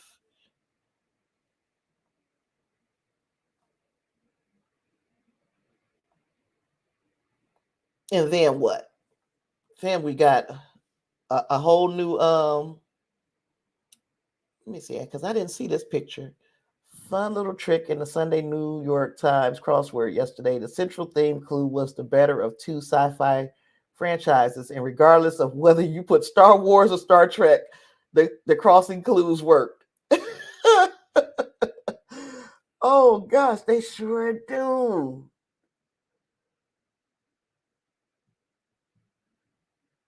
Yeah, you can't go wrong, huh?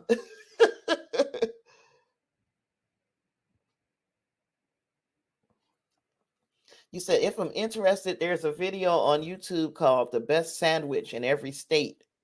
50 state favorites, best sandwich in every state. Um,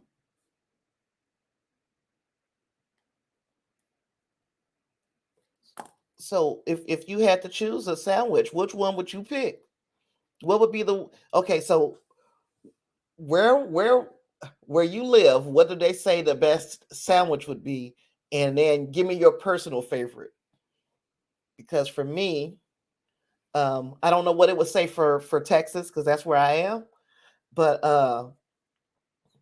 my favorite, I guess, my favorite sandwich has really changed over the years. I guess my favorite sandwich now is a Reuben, and I never thought or dreamed or imagined that that would be the thing that I would gravitate towards.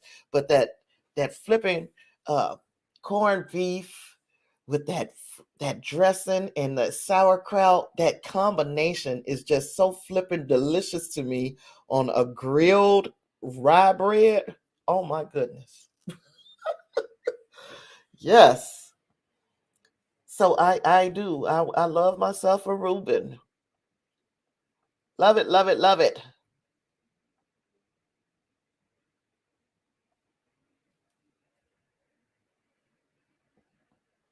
I don't know what this thing is talking about. Translate that.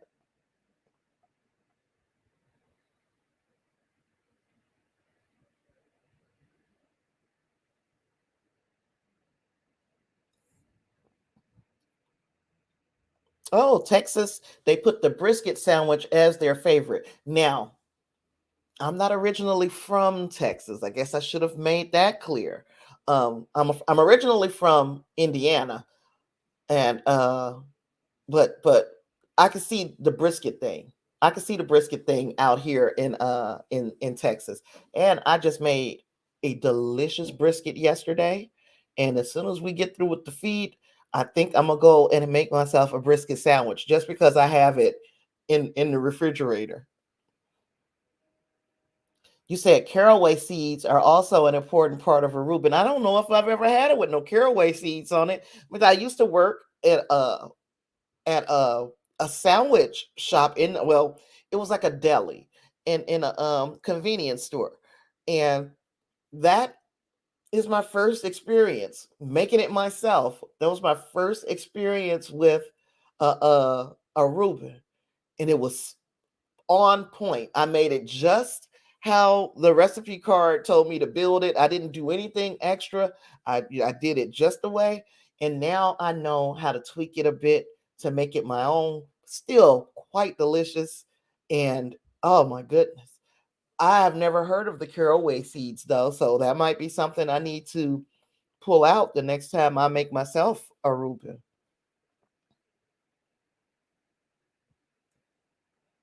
You said right now I said you still here. You had to set up your computer for an update on Star Wars: The Old Republic tomorrow. Where is that coming on? Is that a you said is that a TV show? What is that? You said in Indiana they put pork tenderloin sandwich as their favorite. I don't think I've ever had a pork tenderloin sandwich the whole time.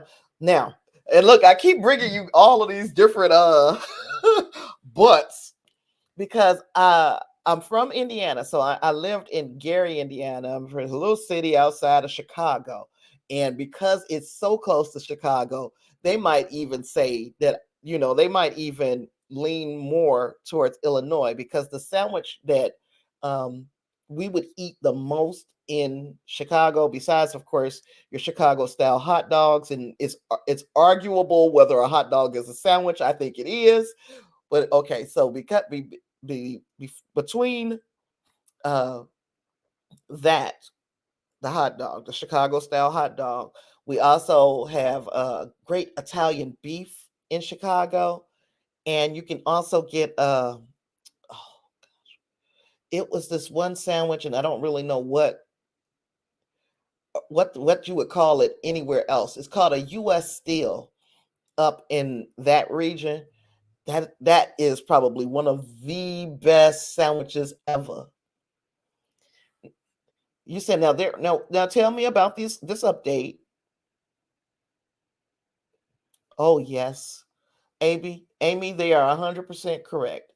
In the Chicago area, the Italian beef sandwich, and you get it like there's that au jus that they cook the beef in. You just dunk that sandwich into that. Some people like it to darn near be saturated. I still want my bread just a little firm, but some people just love the just they want that sandwich to melt in their mouth. I can taste that Italian beef right now. So delicious. So delicious. So yeah, they're right. A wet Italian beef.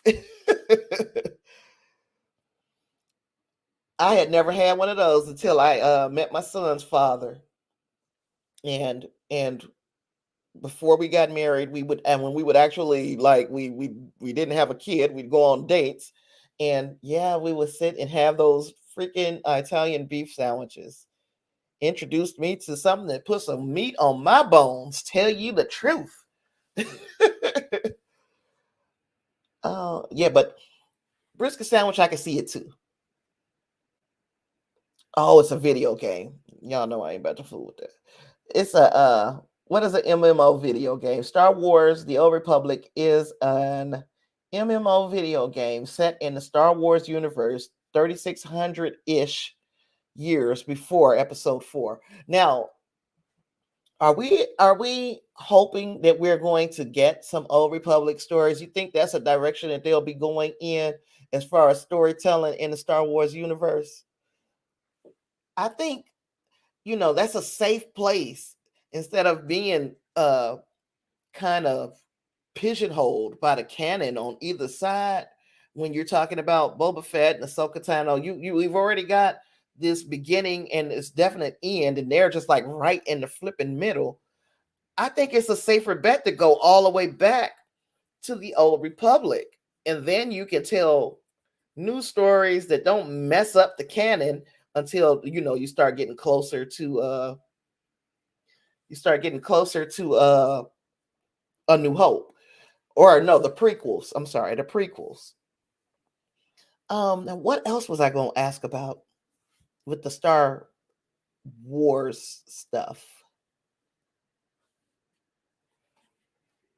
Because I would think like that's kind of like the way that they're going with this Lord of the Rings thing, even, which just looks stunning.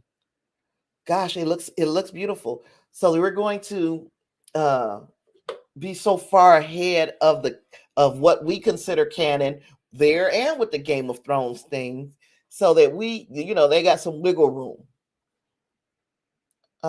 Angus says Favreau and Filoni both love the Old Republic stuff. You can do almost anything you want that far back from the movies. Exactly. You got a whole new uh empty canvas to paint on for at least thousands of years of stories. So yeah.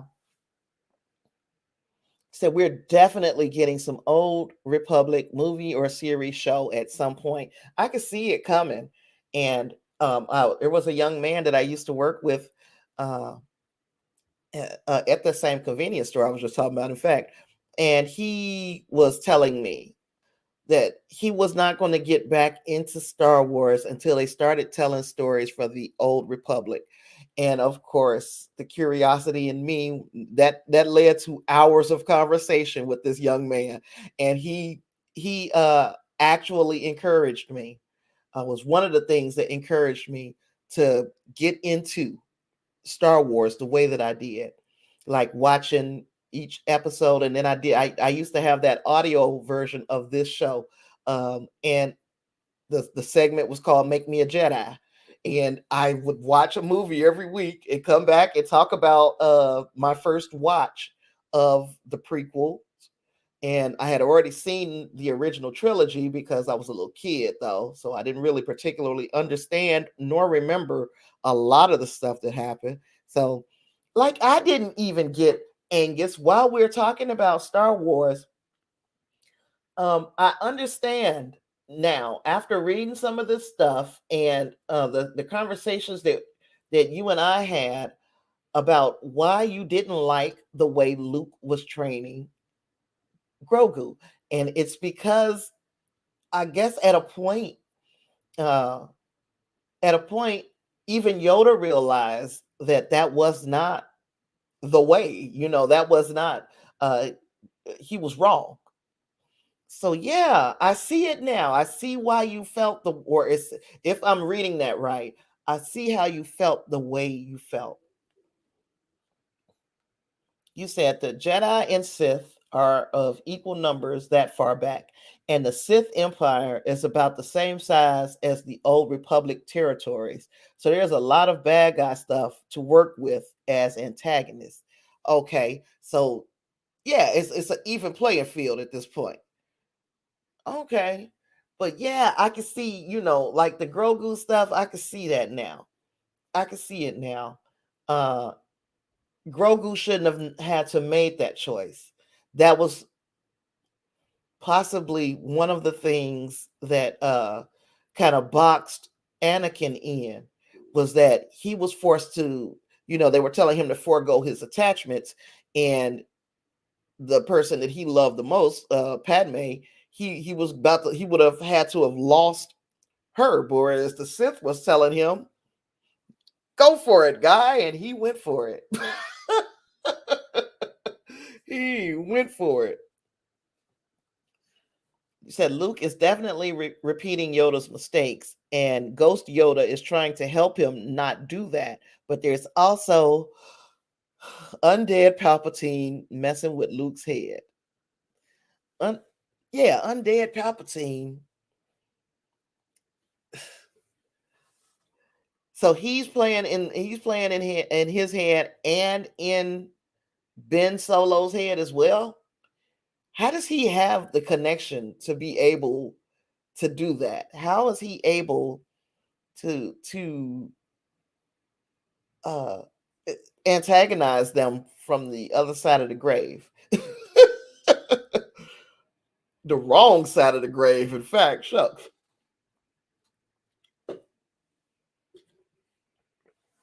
Do you think Mace Windu survived? Uh are we going to see more of him? You said you have a take on Qui-Gon Jinn's not trusting the Force, and that led directly to Anakin's fall to the dark side. You might need to share that with me, buddy, because I didn't notice it on my initial watch of any of the prequels. I noticed that he felt differently than the other Jedi, but I didn't realize that uh how novel his thinking really was. So yeah, missing some of the nuance of this whole thing. I'm like, yeah, it's a good movie. I didn't take in or and all the things that the little stuff, and it's like watching stuff again is how I pick up on the little things. And yeah, he said Palpatine is stupid powerful. In Legends, he had a batch of clones of himself made so that if he died, his spirit would go inhabit one of these clones. But those clones couldn't take that much dark side, so they just fell apart under the they just fell apart under the pressure, huh? Oh gosh. What am I thinking now?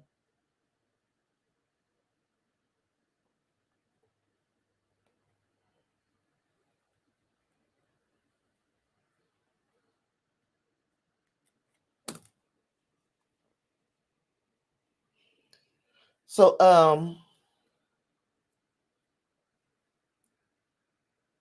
when is your birthday, Angus? I gotta write yours down too. I don't know nobody's birthday. I know Reinhardt just told me his the other day. Maybe maybe shucks, do something special for y'all birthdays or something. You guys are some of my super duper fans.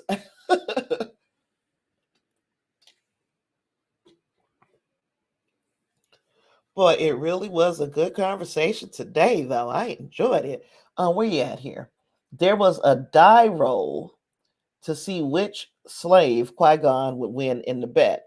The Force wanted him to save Anakin's mother, but Qui-Gon rigged the roll and took Anakin instead.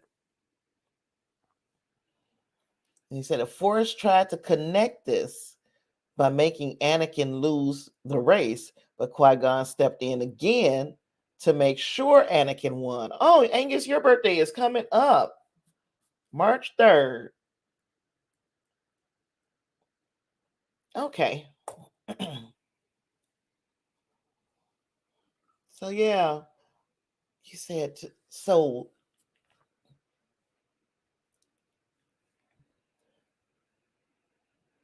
okay. It was if he would have saved Anakin's mother, would what would have happened to Anakin? And what would have happened to her? Like what would have happened to her and him? Either way, if he oh, excuse me, if um he saved Anakin by rigging the race.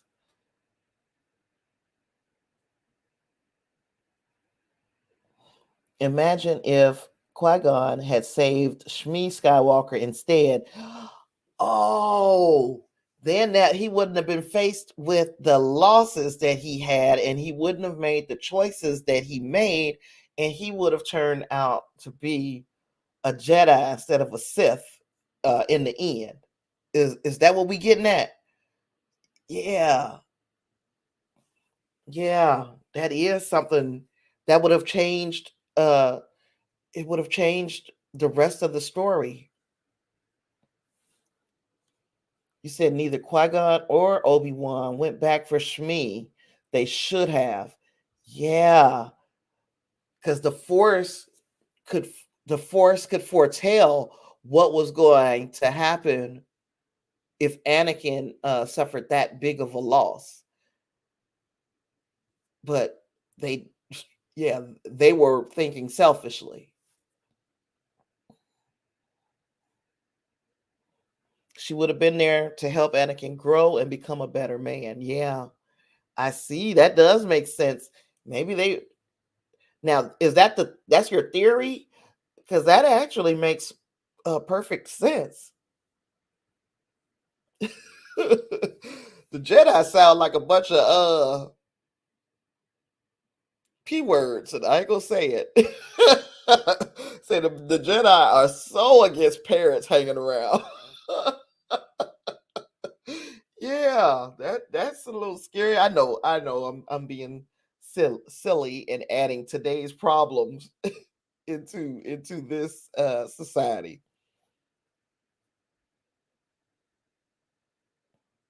You said the Jedi teachings under centuries of guidance by Yoda are too inflexible, especially since Yoda can live to be 900 something years old. If everybody knew we were going to live to be 1,000 years old, and losses are suffered over the centuries, some of these other people with a lesser lifespan, then yeah, it might be a little different. But when your life is confined, our lives are confined to at the most a lot of times 100 years at the absolute most, and Yoda is living 9 or 10 of our lifestyle our lifetimes. Yeah, we're going to see things a bit differently than him. Oh, you can see him using the Force in those two scenes on Tatooine. Never would have been imagined it. I never would have thought about it. But now I'm gonna have to go back and, like, with that in mind, watch those scenes again. Because yeah, I honestly thought it was because uh uh the youngling knew, Anakin. I thought he was inadvertently using the Force, but it's Qui-Gon making sure that he takes this kid. I get it. I get it. That makes sense. Now I'm gonna watch it again with that in the back of my mind and watch the whole movie change for me. Because that's all you need is just that one more piece to a puzzle, and the whole flipping movie will change for me.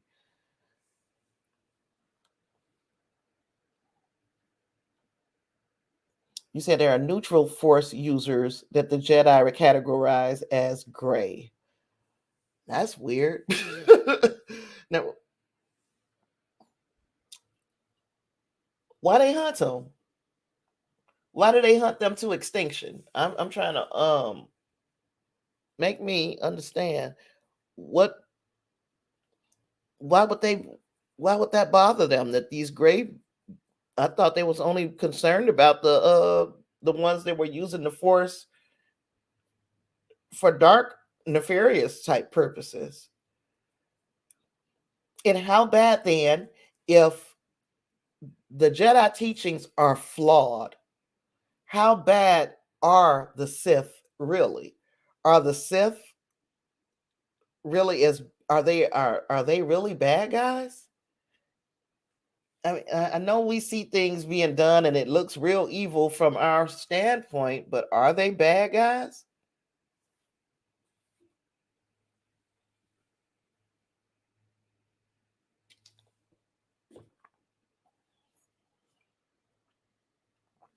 He said, because the Jedi feel that all gray users will inevitably fall to the dark side and the gray orders cut into their recruitment. Makes sense. Makes sense. But heck, that would be like putting it in small terms, small stakes terms. I guess there might be large stakes. If a person is a Democrat or a Republican, and then you like me and just right up the middle, like I'll vote whoever the best candidate is. I'm not stuck to a party. Um, I would get killed, huh? Oh gosh. He said, let me share with you the Sith Creed. Wait a minute. Let me share with you the Sith Creed. It illuminates.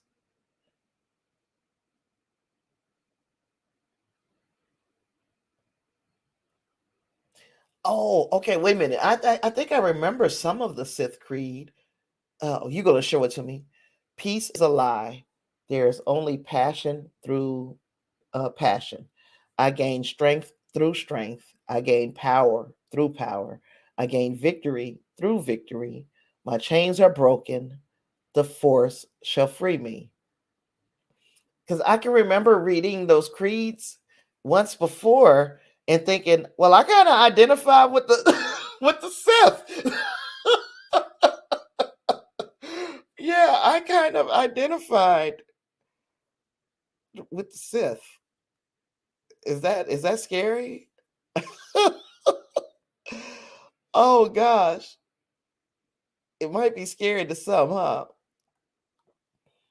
So now the Jedi Creed. Let me.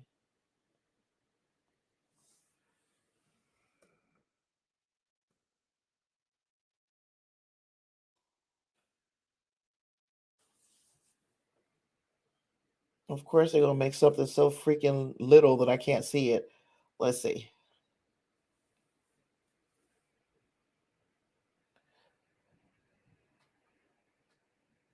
You said you played a light side Sith warrior, and that was very fun and engaging. That was in a game that y'all in the game that you're talking about. Okay,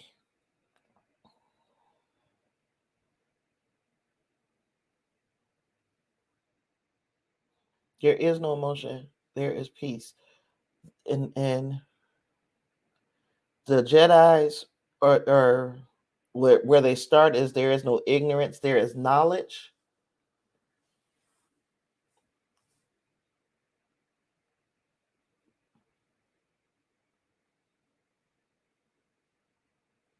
I don't know. I think I remember reading something about I remember reading the Sith Code once, and I thought that if I were forced to choose, that I probably would choose the Sith.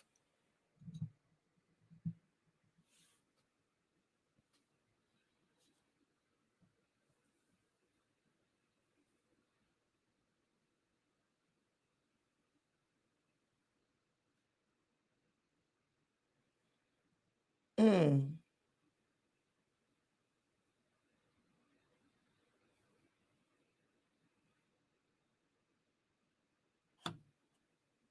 There is no cheese, only bacon. There is no ham. There is no ham. But yeah, I think I'll probably let me read the other two. Let me read the other two. The gray code is there is no dark side nor a light side. There is only the force. I will do what I must to keep the balance. There is no good without evil, but evil must not be allowed to flourish. There is passion, yet peace. There is serenity, yet emotion. There is chaos, yet order. See, I would I think I changed my mind. I'd be the gray code. I would be the gray code. I'm like right up the middle. I don't choose one way or the other. Period. Ever. I don't. You're not about. You're not going to make me choose. If I choose today, what if I choose something? If I want something different tomorrow, I hate the choice. I hate that. You said there is a Sith NPC in the non-playable. Okay, I know that one in the game that talks philosophically about the creed with the Jedi Master in Star Wars: The Old Republic, and she mentions that there's nothing about evil or dominate. There's nothing evil or dominating about the Sith creed. It's about finding freedom for oneself through gaining strength. He said bacon is totally powered. Bacon, I'm becoming more of a ham girl. I am. I spent many years just loving the crispy, crunchy, salty nature of bacon. And if I gotta have pork now, I think it's ham. Um, you said that's a really good gray code, but not the only one. That's the thing about gray. There's dozens of orders that can be gray. Okay. Okay. So that's one, but that ain't it because it's gray. What's up, Thomas? How goes it, sir? And we've been here for a few hours now, but and I'm gonna have to stop in a little bit because it's gonna cut me off anyway on at least one of the platforms. I might have gotten cut off on Facebook already. Facebook, I might be gone. But this go cut me off in about 20 something minutes. My app will, the app that I use, because 4 hours is their limit. But yeah, we still got 20 minutes left in the streaming, and I'm enjoying the conversation, especially since we just taking it from it's just moving, it's flowing, it is just going. Did I talk about Discovery? Yes, I did. And okay, so going back to the top, I'm just gonna give you quick thoughts. Boba Fett, the book of Boba Fett, I wasn't thrilled with the finale. I gave the entire series a 4.5, and then I talked about some of the things that I'm looking forward to moving forward. With Discovery, our comeback, I gave this one a 4, I think it was a 4.5 as well, because I was like, we're just entering back into the swing of things. I thought it was a good start to the swing of things, which is that we're now in we went on this away mission. It was fun, enlightening, fun, and yes, sir, Discovery's back. It was enlightening, fun. I'm glad we got to see some use out of Owo. Man, I at first in the cage match that they were doing, I didn't realize that she was throwing the match. Call me crazy. I thought she was really just getting her ass kicked. And then, that third round when she came and just easily dispatched of him, I was like, they was hustling him. Well, they hustled the entire casino, which has to be against the rules, right? Somewhere it's got to be against the rules.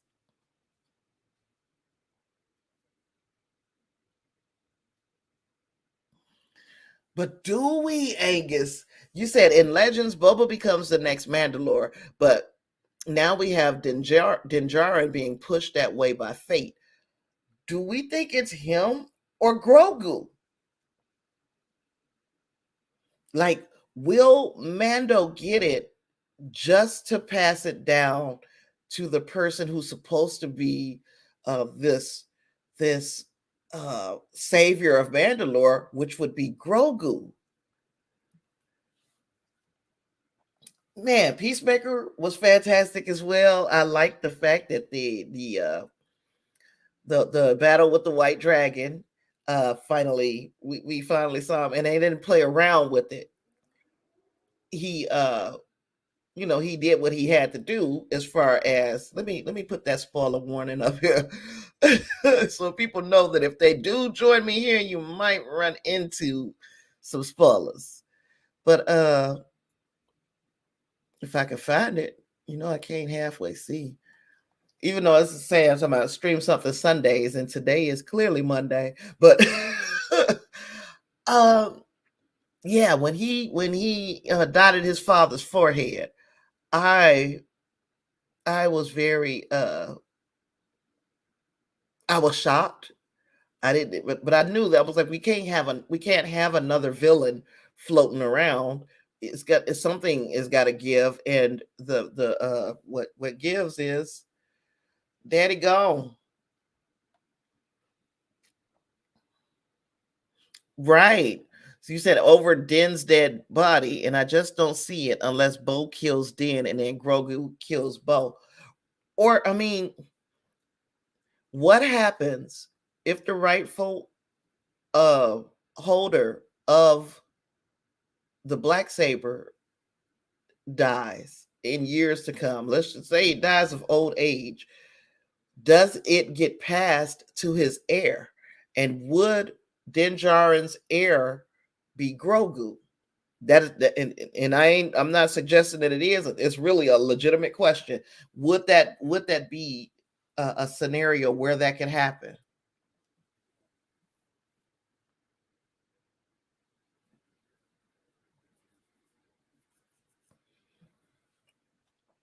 Yeah, but going back to Discovery, I did enjoy it. Um, the again the cheating at the poker table was just like a few things, and I'm like, okay, the dude don't like cheaters. He got them chasing after a cheater, which turned out to be the shapeshifter, the changeling. But you got me chasing after a cheater just to allow uh Burnham and Book to cheat at the table, like right at the poker table. So not such a big deal like that. I couldn't get past it, but I was like that. And this is what we call uh, this whole cheating thing was just the MacGuffin. It just moved the story because now we're letting people cheat. You said in that situation, the heir would receive the saber, but then there would be a bloody scramble as would be Mandalore step out of the shadows to challenge everyone for the right by combat. But if they challenged him for the right by combat and he beat everybody, because he is probably one of the only force sensitive uh, Jedi, or not force sensitive Mandalorians, since the father of or who was it? Who was the other one? Y'all told me a couple weeks ago, and I forgot who it was. So yeah, Star Trek was the Discovery episode was fantastic, and to know that that device is not just a weapon, because if it was a weapon, I mean, okay, it's a very effective weapon. But this is a mining device, which means the weapons, you don't even want to see the weapons if this is what we use to mine. You said beating all comers would choose his right or would prove his right to lead, but then it would be like forever before we even were ever able to see that, unless they were willing to jump ahead in the story, which or or to actually kill off Din Djarin, because what if the Mandalorian that the show is talking about is not Din Djarin but Grogu, and this is like how he gets into power, and then uh, uh, uh, the species of whatever Grogu is, whatever his species is, they can live for upwards to 800-900 years, which means he could potentially be the ruler of or the leader of Mandalore for that long, and they would be able to build this great big empire again. Just my thoughts. Just my thoughts. Oh gosh.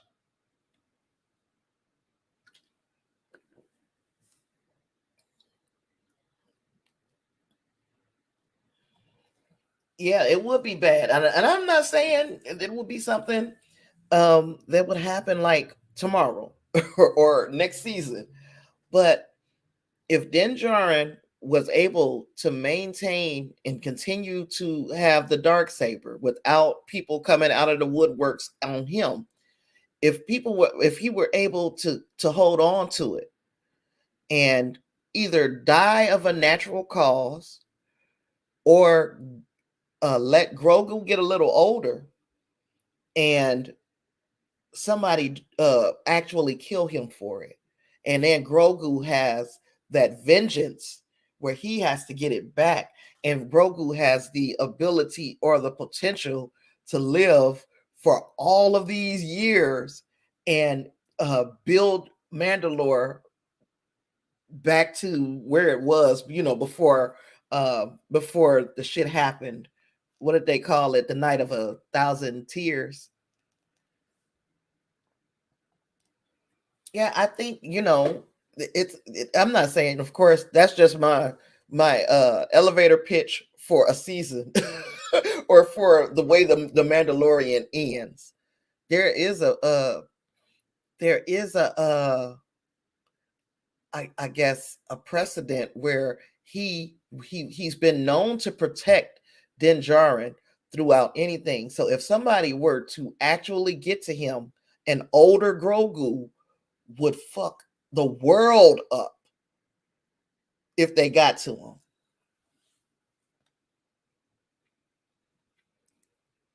Now, who you saying might be the new bad guy in Discovery?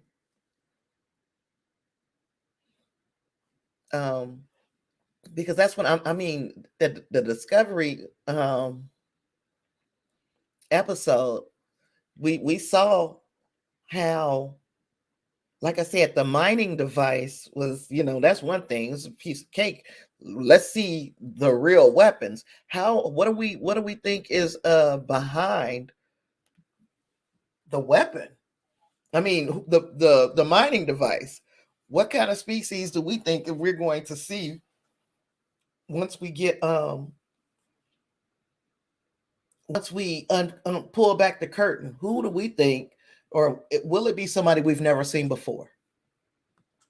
Because initially I thought that it would be that that race of people that they saved, that the Kawat Malat saved earlier in the season. But now I'm feeling like I'm completely off. This is going to be somebody we don't even know. If they got this as a mining device, what the frick is their weapons going to look like? And you said Mandalorians have always been tools for the Sith. If the Mandalorians told Palpatine no, that would cause the night of 1,000 tears. You said, why make a mining device when replicators are much easier technology? And that I don't have no even thoughts on, because especially since they were talking about how small the particles are. The smaller particles of boromite would be, like they said, infinitesimal. So I'm talking small, small, small. So instead of destroying entire planets, yeah, why wouldn't you just mine some and replicate it? Or was there an answer in there that I just missed? Oh, you say you think we got a glimpse of the species in the last episode of Star Trek Picard. That's interesting. That is interesting. Remember, Dreamwalker had his theory, and he came on earlier and was like, "Oh, my theory didn't come true." And I'm like, "Well, shoot, nobody's theory. We didn't know that was going to be no mining equipment. So all of our theories went out the window pretty much. But this species in the last episode of Star Trek Picard is a potential. And I'm gonna what I gotta now. You put something in my mind, Thomas. I gotta go back and look again because yeah, it could be a species that we've seen, but just not in this series. He said it would be nice if we got more of them and they got more development than being scary red on the other side of a portal. I'm wondering, yeah, I'm wondering as well. Like, are we going to see? We got to see them. We got to see them. Oh no, we don't. No, we don't. Because they ended that story, and we're going into a whole different story with Picard. But we could possibly, yeah, it could be a way to let us see them by showing us them in Discovery, which I don't see why that would be plausible. That would be plausible.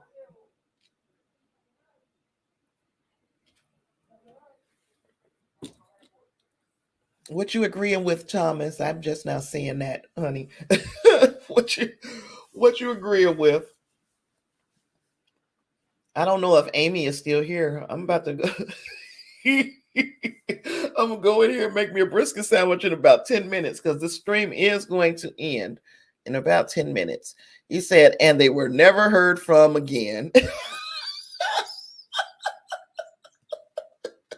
Yep. We all lived happily ever after. Indeed. Oh, you were agreeing with Angus. Okay. Yeah, I you just put a thought in my mind, Thomas. I really and truly didn't think about the fact that they, even though I said I believe that these two shows may cross over in some way, shape, or form, I never even imagined that they could be the species. Yeah. So it is a possibility. Those two shows that could be a meetup point in some way, shape, or form. Not or that just that they have had this experience with the same species. You're gonna have me very interested in seeing. Well, I've been very interested, but you're gonna have me even more interested in seeing how this thing plays out. Because yeah, that's possible. Quite possible. Mm. Dang, y'all so smart.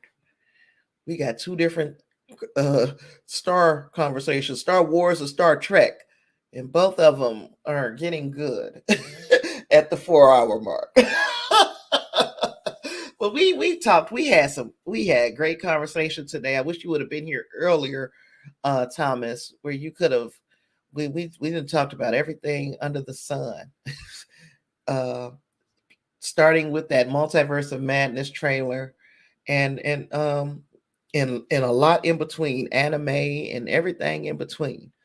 So dang, when are you guys around? Or because Wednesday it's going to be entertainment news, and I believe Davina is going to be joining me on Wednesday. So I hate to cancel on her and start talking about stuff like this, but this is the direction of conversation that I like. So maybe I will drop back in. If you guys are following me on YouTube or on Facebook or even Twitter, I'm going to put it in all three places. Whether or not I'm going to be able to jump on tomorrow, if you guys are available, we can run this conversation with just theories again, like we did the last time. Just have an open chat about Star Trek or Star Wars. And just from the beginning of the stream to the end, it'll be nothing but Star Trek and Star Wars. Yeah, Thomas, I do stream on Sundays, but yesterday was Super Bowl Sunday, and I was like, I can't compete. Plus, if I would have been streaming, I would have missed those trailers in the movie. So I had put out the feelers on YouTube and on Facebook that I would be coming on Monday. But again, if you guys are around tomorrow, I would love to continue this conversation, especially and just talking about Star Trek, Star Wars, the same way we did the last time, except for we'll talk about both franchises. And yeah, I think that would be better than me canceling the Wednesday stream, because Davina would probably not like that. She likes sitting on the stream. Oh gosh. So yeah, Tom, I mean, Angus, you said you're around tomorrow, and I'm trying to think, maybe six. Not, I know what time we did it the last time. Was it six? Maybe six, and then if we go 3 or 4 hours, I ain't up too late. But if I can go to sleep, heck, I'm so excited about this. Yeah, I'm thinking, we'll say six for now. Yeah, I don't think I'm gonna change my mind. So 6 o'clock will be the time, and we can sit and just do a couple hours of just Star Trek and Star Wars, just like we did the last time. I think that was so much fun. Oh, and hopefully we can get a few more people in who enjoy this type of conversation. But if not, I think we do fine on our own too. So it is what it is. So with that, I guess I'm going to go ahead and end for tonight, because we've been going for about 4 hours and it's dinner time. So thank you so much for joining me, guys. I've had so much fun, and I enjoyed the new faces that we've had here today. And good, Angus, good. I'm glad you set your alarm. And hopefully you guys will join me again tomorrow at 6. Well, I guess I'm going to just say peace. See you later, alligator.